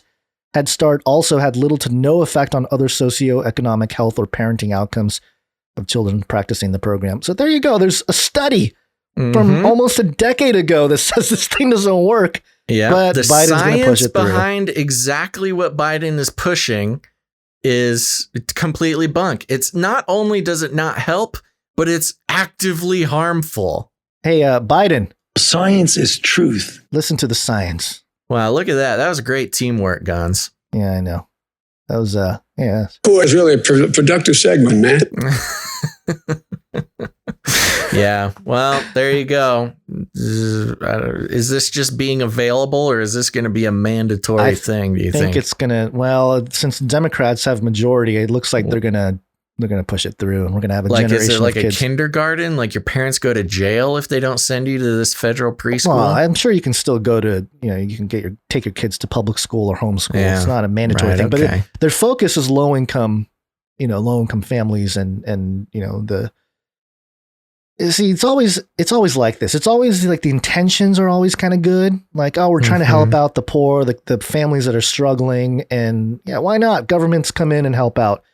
But it never ends well. It's always they always take advantage of situations like this. But yeah. Okay. Moving Anything else? on. Nothing else on that. I'll leave the link. I'll put the Head Start impact evaluation link in the show notes for. Yeah, that's great. Another great resource. Head over to canarycrynewstalk.com after the show. And yes, now with your your NPC friends, you can show them what Biden is planning on doing, and then you can directly show them the science behind what he's doing. Yeah, Bamster Hoy says their intentions are never good, never ever. Yeah, I get that. I think what they're in their delusion, so to speak, their intentions sound good. They give it lip service, like, "Oh, we're trying to help." I mean, I don't want to push back too hard, but I think the problem is their intentions are good, and people let it slide because their intentions are good. They just want their children to be, well, I guess good in this sense is a subjective thing. Yeah, it's a little subjective. They think federal mind control is a good thing, whereas of course we disagree. Yeah. Okay, you want to talk about Newsom a little bit? Of course I do. It's Newsom science, baby! CalMatters.org. Recalling a California governor explained. Yeah, this is good. I'm glad we're going through this because I was just talking to a producer yesterday, kind of trying to figure out where they are in the process and what does this actually look like. So this came out in January, but it looks like it was updated a couple days ago, which is why we have it here. And I'll try to get through it as quickly as possible here. So it says Governor Gavin Newsom is fighting for his political life. He's working to fend off a recall that began as a far-fetched effort by Republican activists that has turned into a credible campaign that could throw the Democrat out of office. Sweet. It's just credible now. It's hard to fathom in this deep blue state. Deep blue state. Where Newsom clobbered his 2018 GOP opponent, although his job approval among voters has plunged from its high in the early months of the pandemic. But the coronavirus pandemic shifted California's political landscape in two significant ways. It prompted a judge to give recall supporters more time to collect signatures, keeping their campaign alive long enough to gain momentum. And it led Newsom to enact a slew of new restrictions to curb the spread of the virus that have frustrated some Californians and energized recall backers. The recall petition doesn't say a word about the pandemic. It was written before the virus upended normal life, but it gained a surge of signatures after news broke in November that a maskless Newsom joined lobbyists for a dinner party at the posh French Laundry restaurant, even though he was telling Californians to mask up and avoid socializing. The count grew as the state's unemployment system paid out billions to fraudsters, and its chaotic COVID vaccine distribution left people scrambling for shots. With many schools, churches, and businesses closed by Newsom's stay-at-home order, the recall that began as a conservative rebuke of his progressive policies has morphed into a referendum on his pandemic response. So, is it election year again in California? Will you be asked to toss a governor just a year shy of the end of his term? It's now all but certain because recall supporters have submitted the signatures necessary to get it on the ballot. Here's just everything. In the nick of time. Yeah, just in the nick of time. Actually, it was before that. But here's everything you need to know about recall election in the Golden State. How does recall work? California is one of 19 states that allow voters to remove state officials before the end of their term. No reason is necessary. The only requirement to put a recall on the ballot is enough voter signatures. That number must be 12% of voters in the last election for the office. It must include voters in at least 5 counties. The magic number for Newsom's would-be recallers, 1,495,709 valid signatures. Election officials announced on April 26th that the recall campaign submitted 1,626,042 valid signatures, enough to qualify for the ballot. State officials must complete a few more steps to finalize the process, and then, first, an election will be held later this year. A date depends on when various preliminary steps are done, but would likely be in the fall. 2, voters will be asked 2 questions. Do they want to recall Newsom? Yes or no? And if more than 50% of voters say yes, who should replace him? This is where things get strange. There's no limit on the number of candidates who can run to replace an official on the recall ballot. And whoever gets the most votes wins, even without a majority. Oh, interesting. So it's entirely possible that someone could be elected in a recall while winning less than half the votes. That's what happened in 2003 when then Governor Gray Davis was recalled by 55% of voters. More than 100 people ran to replace him, carving up the votes and allowing action movie star Arnold Schwarzenegger to win with 48.6% support. So what comes next? That's very interesting. That makes it a fairly achievable goal. Yeah, I know. This is why Caitlin has its hat in the ring. Don't bother. So what comes next? It's confusing. Even though local election officials have said they've counted enough valid signatures to trigger a recall election, there's a lot of bureaucratic steps before an election can take place. Here's a look at the process that will unfold over the next few months. 1. Verify signatures. Election officials in all 58 counties check their signatures on recall petitions and submit monthly reports to a Secretary of State tallying how many signatures are valid. They have to complete the final count by April 29th. That's tomorrow. Once they tell the Secretary of State they have at least 1,495,709 valid signatures, the recall will be one important step closer to reality, but it still has a few procedural hurdles to get before it's official. 2, let voters withdraw signatures. State law gives voters a chance to remove their signatures from the petition if they want. Hypothetically, this could keep the recall from reaching the ballot, though it seems unlikely enough people would change their minds. Still, Democrat Don Pirata, a former state Senate leader, has launched an effort to try to identify who signed and ask them to withdraw their signatures. This period lasts from April 26th to June 8th. Wow, got a little bit there. Number 3, determine cost of recall. If the recall still has enough valid signatures after the removal period, the state's Department of Finance calculates the cost of putting on the election. Then the legislature's budget committee reviews it. The California Target Book, a guide for political insiders, estimates that these 2 steps could go from July 6th to September 16th, though the recall campaign believes they could be completed sooner. Newsom said a recall election would cost $81 million in his official response to the petition last year. Which is pennies. Compared to his governorship has cost Californians. Yeah, the billions to criminals and to China. Yeah. Number 4, set date for election. I don't think I need to read that. I think we get it. Number 5, candidates decide to run. Candidates for governor must be a U.S. citizen registered to vote in California and have not been convicted of a felony involving bribery or embezzlement. But apparently you can run over people. All it takes to run is paying a filing fee of about $4,000 or submitting signatures from 7,000 supporters. Candidates to replace. Or, that's interesting. Yeah, or. You can candidates pay to replace, or play. Yeah. Probably good to do both, though, if you want a chance. Candidates to replace Newsom have until 59 days before the election to file the required paperwork. And then vote, which is pretty self-explanatory. How do officials verify signatures on recall petitions? This is a really long article. No, that's a separate article. Is it? Yeah. Okay. That's a totally separate article. But I think just to go back a little bit, one thing people are interested about is the set date for election. It needs to be within 60 to 80 days from the certification, which would be around September 17th. And the election would be mid to late November this year. Okay. Now, these aren't different articles. They're different segments of this big, gigantic article. There's a section here. So is Newsom's support eroding? And it says that those ratings have since dropped since the pandemic. Newsom remains far more popular than Gray Davis was at the same point in his recall campaign. So there's a little chart here that shows that, Davis was way off the charts in terms of popularity.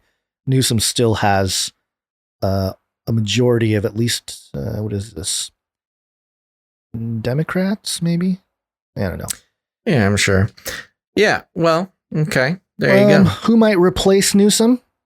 Caitlyn Jenner, a reality TV personality and former Olympic athlete, has launched a campaign. John Cox, a Republican businessman who lost to Newsom in 2018. Kevin Falconer, the Republican former mayor of San Diego. He's the guy that cleaned up the streets of San Diego, by the way, the homeless problem in San Diego. And Doug Ose, a GOP former congressman from the Sacramento area, have said they're in. Rick Grenell, a former Trump official from Palm Springs, has hinted that he may be running. After the recall qualifies for the ballot, many other candidates will likely emerge as well. When Gray Davis was recalled in 2003, 135 people ran to replace him, including political novices like child actor Gary Coleman. I remember that. I remember Gary Coleman putting his hat in the ring. Pornographer Larry Flint, one of the unconventional candidates from 2003. Adult film actress Mary Carey says she's running again. Yippee. Okay. Former Facebook executive Chamath Palihapitiya said on his podcast that he would put his name in the ballot if the Newsom recall qualifies, but then walked it back a couple weeks later, saying he's not ready to run. That's a big thing to say for a guy like him. Yeah. It's not clear right now if any Democrats would run to replace Newsom. Quote, anything and everything is on the table, California Democratic Party leader Rusty Hicks said in January. Anything and everything is on the table. You don't have to be a man or a woman. They're desperate. You can identify as an inanimate rod, and you can run for the Democrat Party. One theory is that Newsom will be better positioned to beat back the recall if the options to replace him are too conservative for most California voters. There you go. If they want to, quote, if they want to hold on to the governorship, it would be in Democrats' best interest not to put up an alternate candidate, said Democratic political consultant Marva Diaz, an editor of the nonpartisan California Target book, that would allow Democrats to focus on telling voters to vote no on the recall and allow them to steer clear of a confusing message like, vote no on the recall, but if you vote yes, vote for blank. The other theory, quote, it would be political malpractice not to have a Democrat on the ballot on the second question as insurance if Newsom's number worsens, said Mike Madrid, a GOP political consultant not involved in the recall. Oh, okay. David Gilliard, a Republican consultant working on the recall campaign, anticipates a large field of candidates from across the political spectrum. Quote, once it's apparent that a recall is going to be on the ballot, I think there will be major candidates from all parties, even independents. Voters will have lots of choices. I don't think either party can control who will run and not run. And there's some more info here. This is a long article, but there you go. There's your lowdown on the Newsom situation. And we'll see what happens. I don't know that Caitlyn Jenner has a legit shot here. I think there's some... She has competition. Okay, stop it. We can't do that every single time. I don't know, man. California has precedent for that type of thing, and especially since I barely knew who any of those other people were. You know, it's just, if it comes to a popularity contest, I think Jenner could still pull it off. Well, and it's the weird Republican who is socially liberal. That sounds like even a lot of California Republicans. Yeah. Yeah. Well, the Jenner is the rising phoenix. So I think they gave... It was messaged on The Masked Singer or whatever. The spell has begun. Yeah. Well, yeah, I think I'm almost certain there's some shadowy figures that are, getting ready to put Caitlyn Jenner in office here. Yeah. All right. Well, sounds good. Enough about that. Okay. What you really want to hear about is Rudy Giuliani in his apartment getting raided. And his hair dye sweating coming off his forehead. This is coming from the New York Times. You love the New York Times. I know. The headline, federal investigators search Rudy Giuliani's apartment and office. I know. Dun, dun, dun. Federal investigators in Manhattan executed search warrants early Wednesday at the home and office of Rudolph W. Giuliani, the former New York City mayor who became President Donald J. Trump's personal lawyer, stepping up a criminal investigation into Giuliani's dealings in Ukraine. 3 people with knowledge of the investigation said. The Ukraine, man, how does it continue to be such a pressure point in the world and especially for the U.S.? It's crazy. Not only Biden, Hunter Biden, Giuliani, Russia, everybody loves Ukraine. The investigators seized Mr. Giuliani's electronic devices and searched his apartment on Madison Avenue and his office on Park Avenue about 6 a.m., 2 of the people said. Executing a search warrant is an extraordinary move for prosecutors to take against a lawyer, let alone a lawyer for a former president. It is a major turning point in the long-running investigation into Mr. Giuliani, who, as mayor, steered New York through September 11th attacks and earlier in his career led the same U.S. Attorney's Office in Manhattan that is now investigating him. Mr. Giuliani's lawyer, Robert J. Costello, called the searches unnecessary because his client had offered to answer questions from prosecutors, except those regarding his privileged communications with former president. Man, lawyers having lawyers. You'd think you'd just lawyer yourself, but I guess it doesn't work that way. Quote, what they did today was legal thuggery, said Costello, and quote, why would you do this to anyone, let alone someone who was the Associate Attorney General, United States Attorney, the Mayor of New York City, and the personal lawyer to the 45th President of the United States. Well, I think that last one really sums up the reason, but okay. The federal authorities have been largely focused on whether Mr. Giuliani illegally lobbied the Trump administration in 2019 on behalf of Ukrainian officials and oligarchs, who at the same time were helping Mr. Giuliani search for dirt on Mr. Trump's political rivals, including President Biden, who is then a leading candidate for the Democratic presidential nomination. So it's funny. They are raiding Giuliani for asking Ukraine about Biden, and Biden's son were the ones actually doing business in Ukraine. This is kind of backwards, but I'm not a professional. The United States Attorney's Office in Manhattan and the FBI had for months sought to secure a search warrant for Mr. Giuliani's phones. Under Mr. Trump, senior political appointees in the Justice Department repeatedly sought to block such a warrant, the New York Times reported, slowing the investigation as it was gaining momentum last year. After Merrick B. Garland was confirmed as President Biden's Attorney General, the Justice Department lifted its objection to the search. While the warrants are not an explicit accusation of wrongdoing against Mr. Giuliani, it shows that the investigation has entered an aggressive new phase. To obtain a search warrant, investigators need to persuade a judge they have sufficient reason to believe that a crime was committed and that the search would turn up evidence for the crime. Spokesman for the FBI and the U.S. Attorney's Office declined comment. The investigation of Mr. Giuliani grew out of a case against two Soviet-born men who aided his mission in Ukraine to unearth damaging information about Mr. Biden and his son Hunter, who was on the board of a Ukrainian energy company. The prosecutors charged the two men, Lev Parnas and Igor Fruman, with unrelated crimes in late 2019, and a trial is scheduled for October. While investigating Mr. Giuliani, prosecutors have examined, among other things, his potential business dealings in Ukraine and his role in pushing the Trump administration to oust the American ambassador to Ukraine, which was the subject of testimony at Mr. Trump's first impeachment trial. As he was pressuring Ukrainian officials to investigate the Bidens, Mr. Giuliani became fixated on removing the ambassador, Mary L. Yovanovitch, whom he saw as an obstacle to those efforts. At the urging of Mr. Giuliani and other Republicans, Mr. Trump ultimately ousted Ms. Yovanovitch. As part of the investigation into Mr. Giuliani, the prosecutors have explored whether he was working not only for Mr. Trump, but also for Ukrainian officials or businesses who wanted the ambassador to be dismissed for their own reasons, according to people briefed on the matter.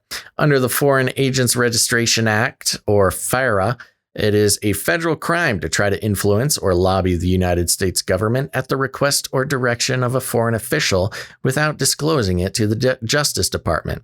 The prosecutors have scrutinized Mr. Giuliani's dealings with Yuri Lutsenko, one of the officials who helped Mr. Giuliani and his associates in their dirt-digging mission, while also urging them to work to get the ambassador removed.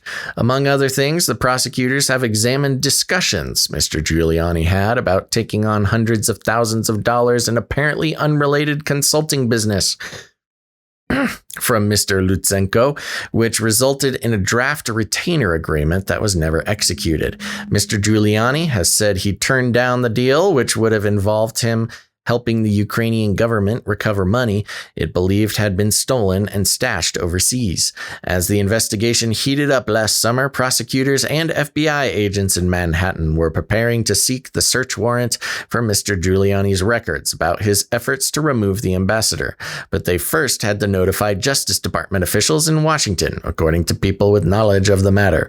Federal prosecutors must consult Justice Department officials in Washington about search warrants involving lawyers because of concerns they might obtain confidential communications with clients.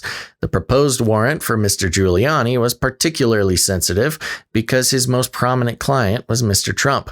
Career Justice Department officials in Washington largely supported the search warrant, but senior officials raised concerns that the warrant would be issued too close to the election, the people with knowledge of the matter said. Under long-standing practice, the Justice Department generally tries to avoid taking aggressive investigative actions within 60 days of an election if those actions could affect the outcome of the vote. The prosecutors in Manhattan tried again after the election, but political appointees in Mr. Trump's Justice Department sought once more to block the warrant.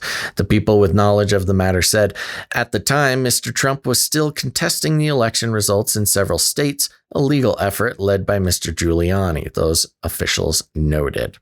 So, this brings up an interesting thing regarding Ukraine and why we saw such hesitancy or outright ignorance of the Biden's involvement in Ukraine, which is, it seems as though many members of Congress, and including Giuliani and a number of Republicans, all have weird things going on in Ukraine.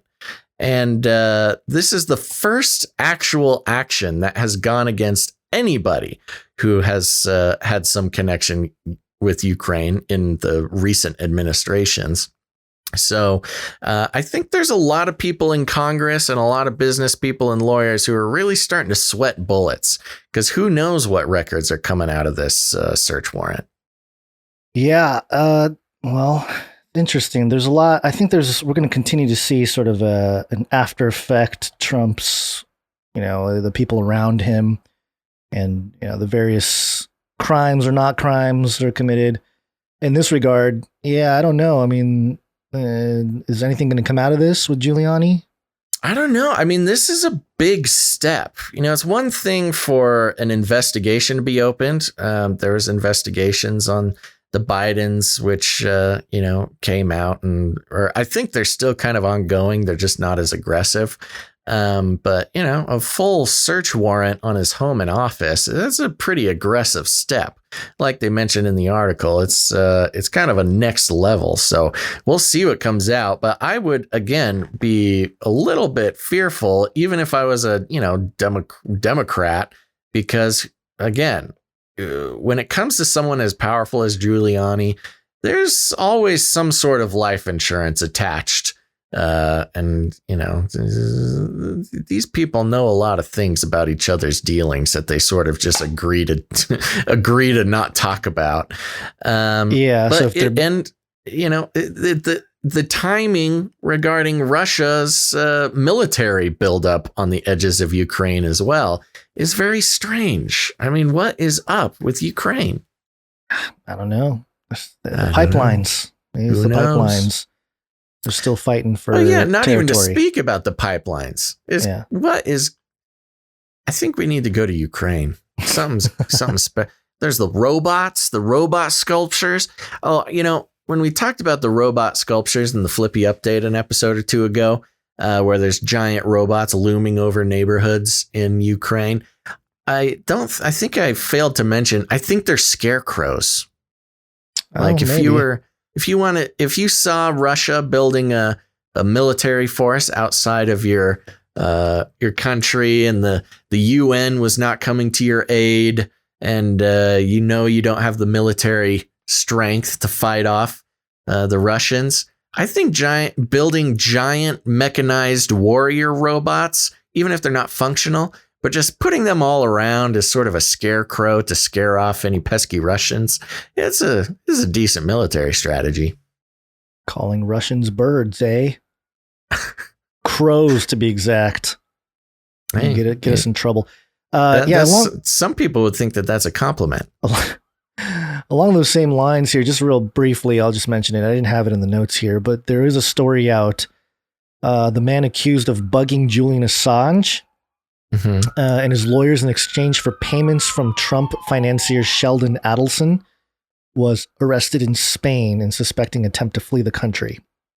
Oh. So, it looks like Trump was, I don't know the timeline. The timeline would matter here, but somebody that was basically spying on Assange was also getting paid from Trump's financier. So,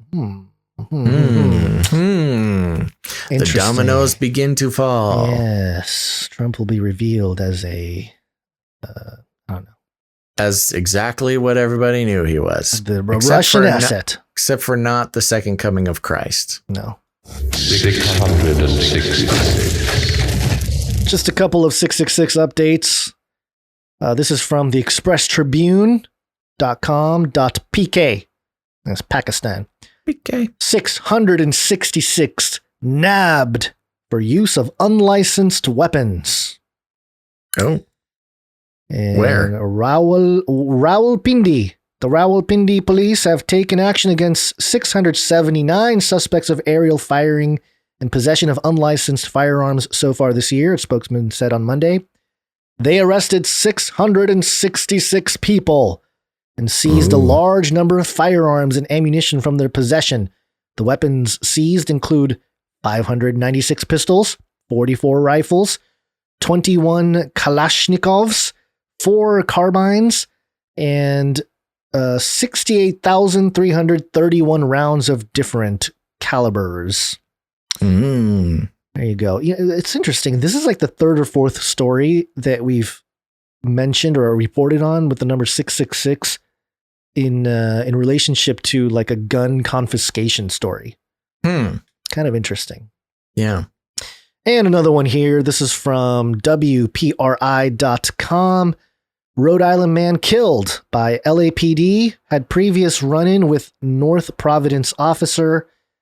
And the story here, North Providence, Richard Solitro Sr. confirmed Monday that his son was the man who was shot and killed by officers in Los Angeles over the weekend.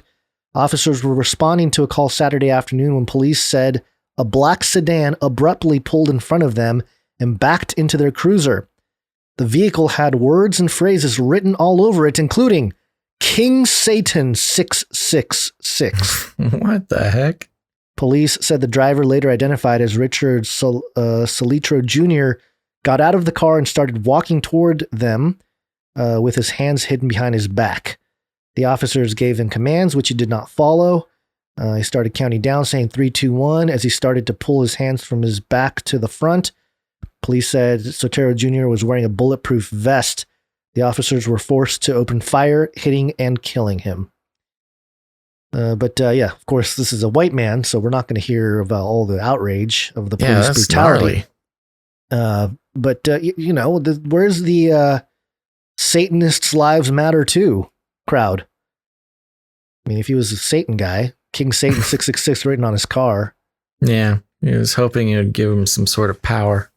Well, maybe his own sacrifice was the power. Ooh. Because he's a Satanist. Yeah. A couple more stories before we wrap it up today. I know it's it's not any shorter. I thought it was going to be a little shorter today, and it's not. No, but we're doing okay on time. But yeah, we're getting towards the end here. I got stuff to do here. But a couple beast system updates. Speaking of the beast system, beast system. In this, do you want to do this first one from Yahoo News? It's coming from yahoonews.com. The headline is an AP thing. The headline is Egypt archaeologists unearth 110 ancient tombs in Nile Delta. I can't believe that there's still tombs to be found. This is crazy. Egyptian archaeologists unearthed 110 burial tombs at an ancient site in Nile Delta province, the Tourism and Antiquities Ministry said Tuesday. The graves, some of which have human remains inside, were found at the Kum El Kulgan archaeological site in Dakalia province, around 150 kilometers northeast of Cairo, the ministry said. They include 68 oval-shaped tombs dating back to the pre-dynastic period that spanned from 6000 to 3150 BC, the ministry said. There are also 37 rectangular-shaped tombs from an ancient era known as the Second Intermediate Period, from 1700 to 1500 BC, when the Semitic people of Hyksos ruled ancient Egypt, the ministry said. The remaining 5 oval-shaped tombs date back to the Naqada Third period that spanned from about 3200 BC to 3000 BC. Archaeologists also found human remains of adults and children and funerary equipment and pottery objects in these tombs. The discovery is the latest in a series of archaeological discoveries in recent years for which Egypt has sought publicity in the hopes of reviving its tourism sector. Tourism has been badly hurt by the turmoil following a 2011 uprising and now the coronavirus pandemic. Okay, we found some tombs. What does this have to do with the beast system? They're going to come back to life, man. I'm just waiting for the the prime minister of Egypt or something. Do they have a prime minister? Maybe a defense minister? I don't know actually what they have anymore. They're going to speak in code. We know what comes next. Yes, Dolly the sheep. One of these pictures here of the tomb, it has the skeletons here. And at the top, it says KEK 20-21.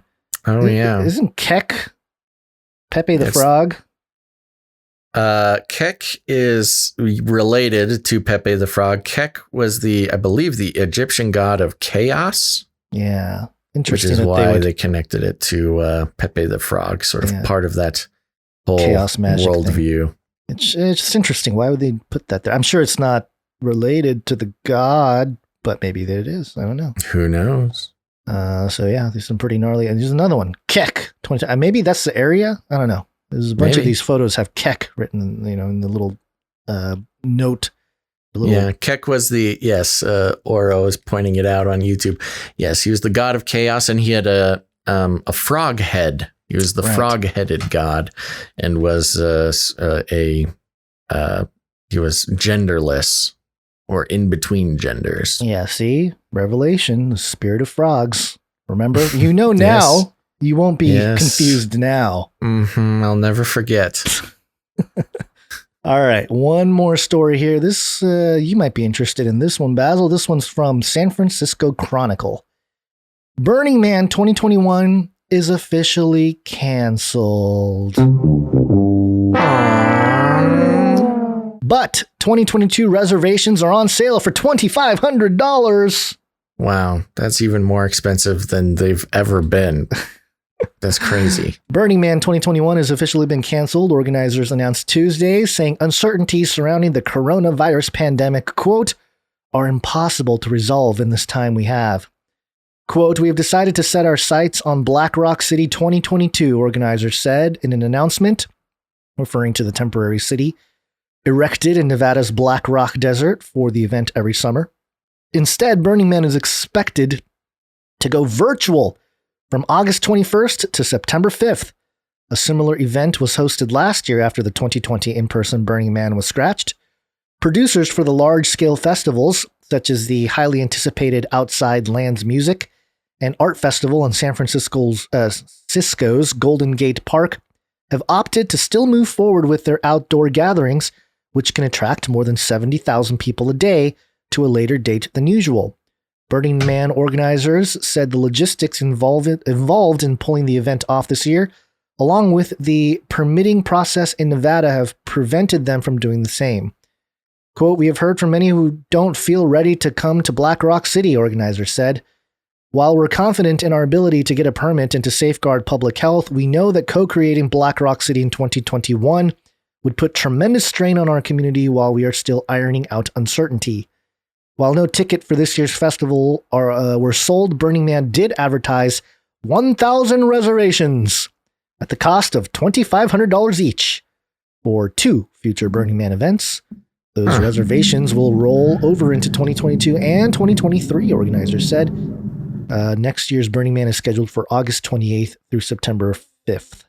So, that's interesting. Yeah, so you basically can reserve a spot for 2 years in a row all at one time, but there's only 1,000 reservations. That is 1/80th of the entire event. 1,000 people can. That's pretty crazy. You must be in the ultimate elite to. Yeah, I was gonna say those are very difficult tickets to get when there's 80,000 of them. Those will sell out in like literally. You'll refresh the page and they'll all be sold out. Yeah. Are you going to go to the virtual conference? I don't know. There's you're equipped. Carl Tykrib went to the virtual one, I believe, this last year for some of his research. I don't know. I am pretty good at this VR thing now, so it just doesn't sound very fun. But it is interesting because as we've learned this show, being outdoors, you're pretty much not going to catch COVID. And I would say about 99% of Burning Man is all outdoors. So it seems like it would be one of the safer places to be. But it all depends on the airflow and there's a lot of airflow out there.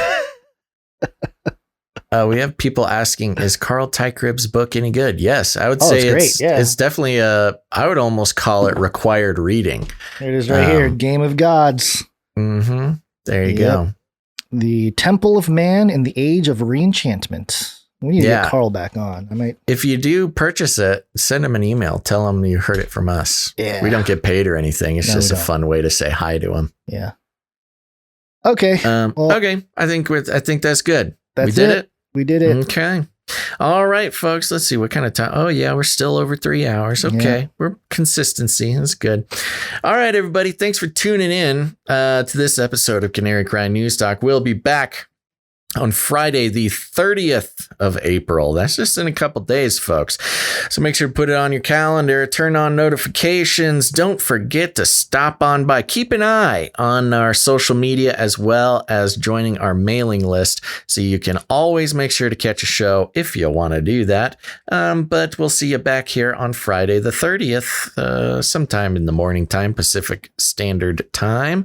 And remember, we will be needing some producers for that show. Remember, the production doesn't get produced unless the producers do the producing. So if you've been thinking about becoming a producer of the show, now's a pretty good time. We are inching ever closer to that episode 333. When are we going to hit 333? That'll be 1, 2, 3 next Wednesday. Next Wednesday will be episode 333. Dun dun dun. But we still need producers to get us across that finish line. So I want to thank producers of this episode 330.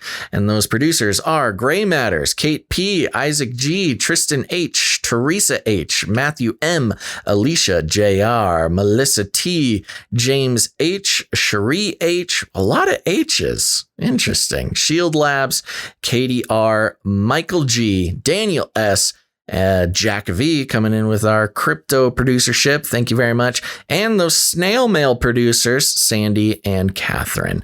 Dooley's Mom 8 in the chat there. Thank you all so much for producing this episode. And if you're out there, remember to thank a producer today, or thank God for a producer today. And of course, thanks to all of our artists and jingle makers for their work on this episode. And thank you to the Canary Cry Meetup people for making that little segment for us. We appreciate that very much. Now, here's the thing, folks. If you want to become a producer of the show, there's a couple ways to do that. First, you can head over to patreon.com/CCNT. There's some old bonus episodes on there that are fun. There's about 30 of them, I think, which is totally, worth the producership. Or if you don't like Patreon, that's okay. You can go ahead and head on over to canarycryradio.com/support. canarycryradio.com/support. That's right. canarycryradio.com/support. We can't wait to see how the producers come through for Friday's show. And remember, if you're a creative person, you can always produce the show with your talent. Create art, create music, create jingles, all that kind of stuff. Remember, we got the Canary Cry mixtape at the end of this show, so stick around for that. But you can send all of your creations to canarycryradio@gmail.com if you like it easy, or if you like to keep it secret, go ahead and send it to canarycryradio@protonmail.com. That's right, for the encrypted email account.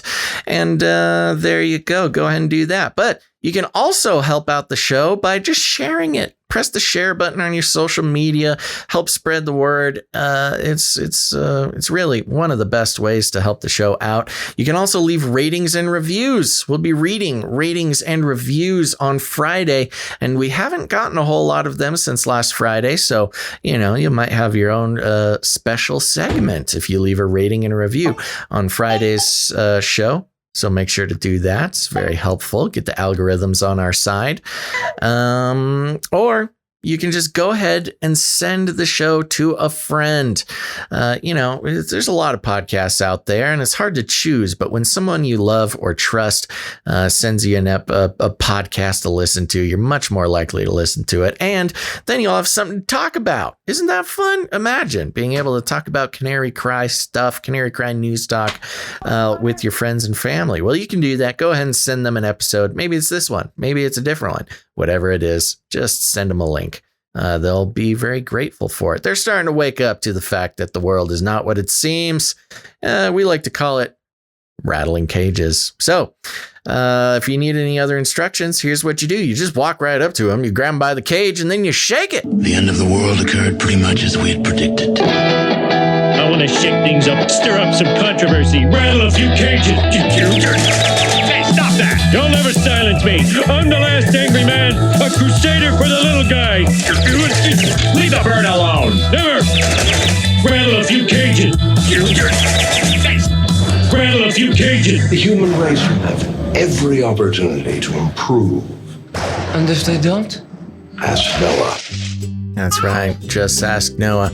I hear baby back there. I do want to give a shout out to the YouTube chat. There is like a whole clan of people who have changed their name on YouTube to include the word cool. Got Jared Cool, Jackie Cool, Sherry Cool, Amber Cool. So I see you. I don't know why, and I don't know how this benefits anybody. It's because of Allie's art. That's why. Oh, because it was cool? No. Oh, man. No. Okay, he's getting grumpy, folks. We got to get out of here. He's losing it. Let's get out of here. Any last words there, Grumpy Gons? Yeah, I had a scripture here. What was it? And you shall tread down the wicked, for they will be ashes under the soles of your feet on the day when I act, says the Lord of hosts. Malachi 4:3. Beware, enemies. Yeah. Okay. That's a good one. All right, everybody. Remember, we're going to be back on Friday. That's April 30th. So make sure to be here. And again, follow the mailing list. Do all that good stuff. We'll keep you posted on where we're going to be streaming. So thanks for listening to this episode of Canary Crying News Talk. Make sure to tune in next time. But until then, think outside the cage. Remember, reality is an illusion. The universe is a hologram. Buy gold. Buy! I want to shake things up, shake things up. I want to shake things up, shake things up. Leave the bird alone. I want to stir up some controversy. I want to rattle a few cages. I want to rattle a few cages. I'm the last angry man. You'll never silence me. I'm the last angry man. I'm the last angry man. You'll never silence me. I'm the last angry man. A crusader for the little guy. Little guy. Little guy. Well, we'll see about that. Whatever, Illuminati.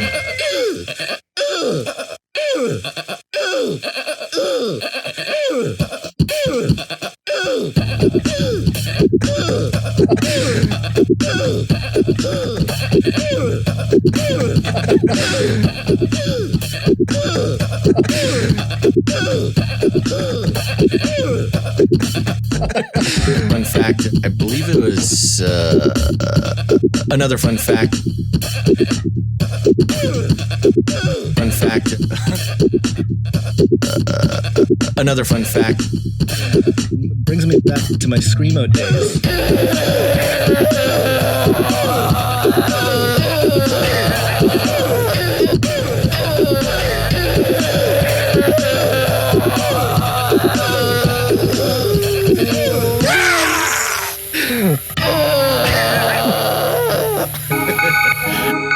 In the future, humans will be confined in a people's zoo.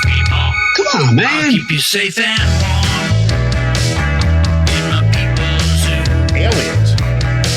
I'll keep you safe and warm now in my people's zoo. You, yeah, you in my people's zoo. I'll keep the cameras on.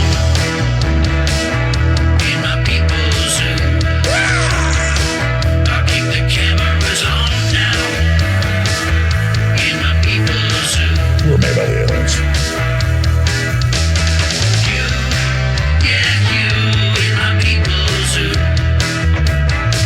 Everybody loves waffles. They are scum. Stop this progress before it is too late. You can't handle the truth. Demonic power.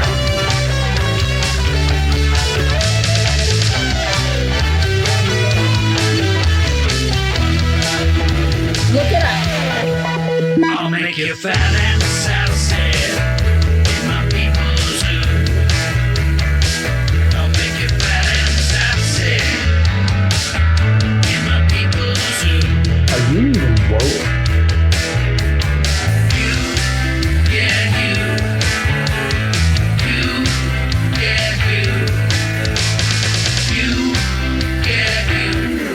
People's zoo. Nazis are not welcome here. Do not come back, you Nazi psychopaths.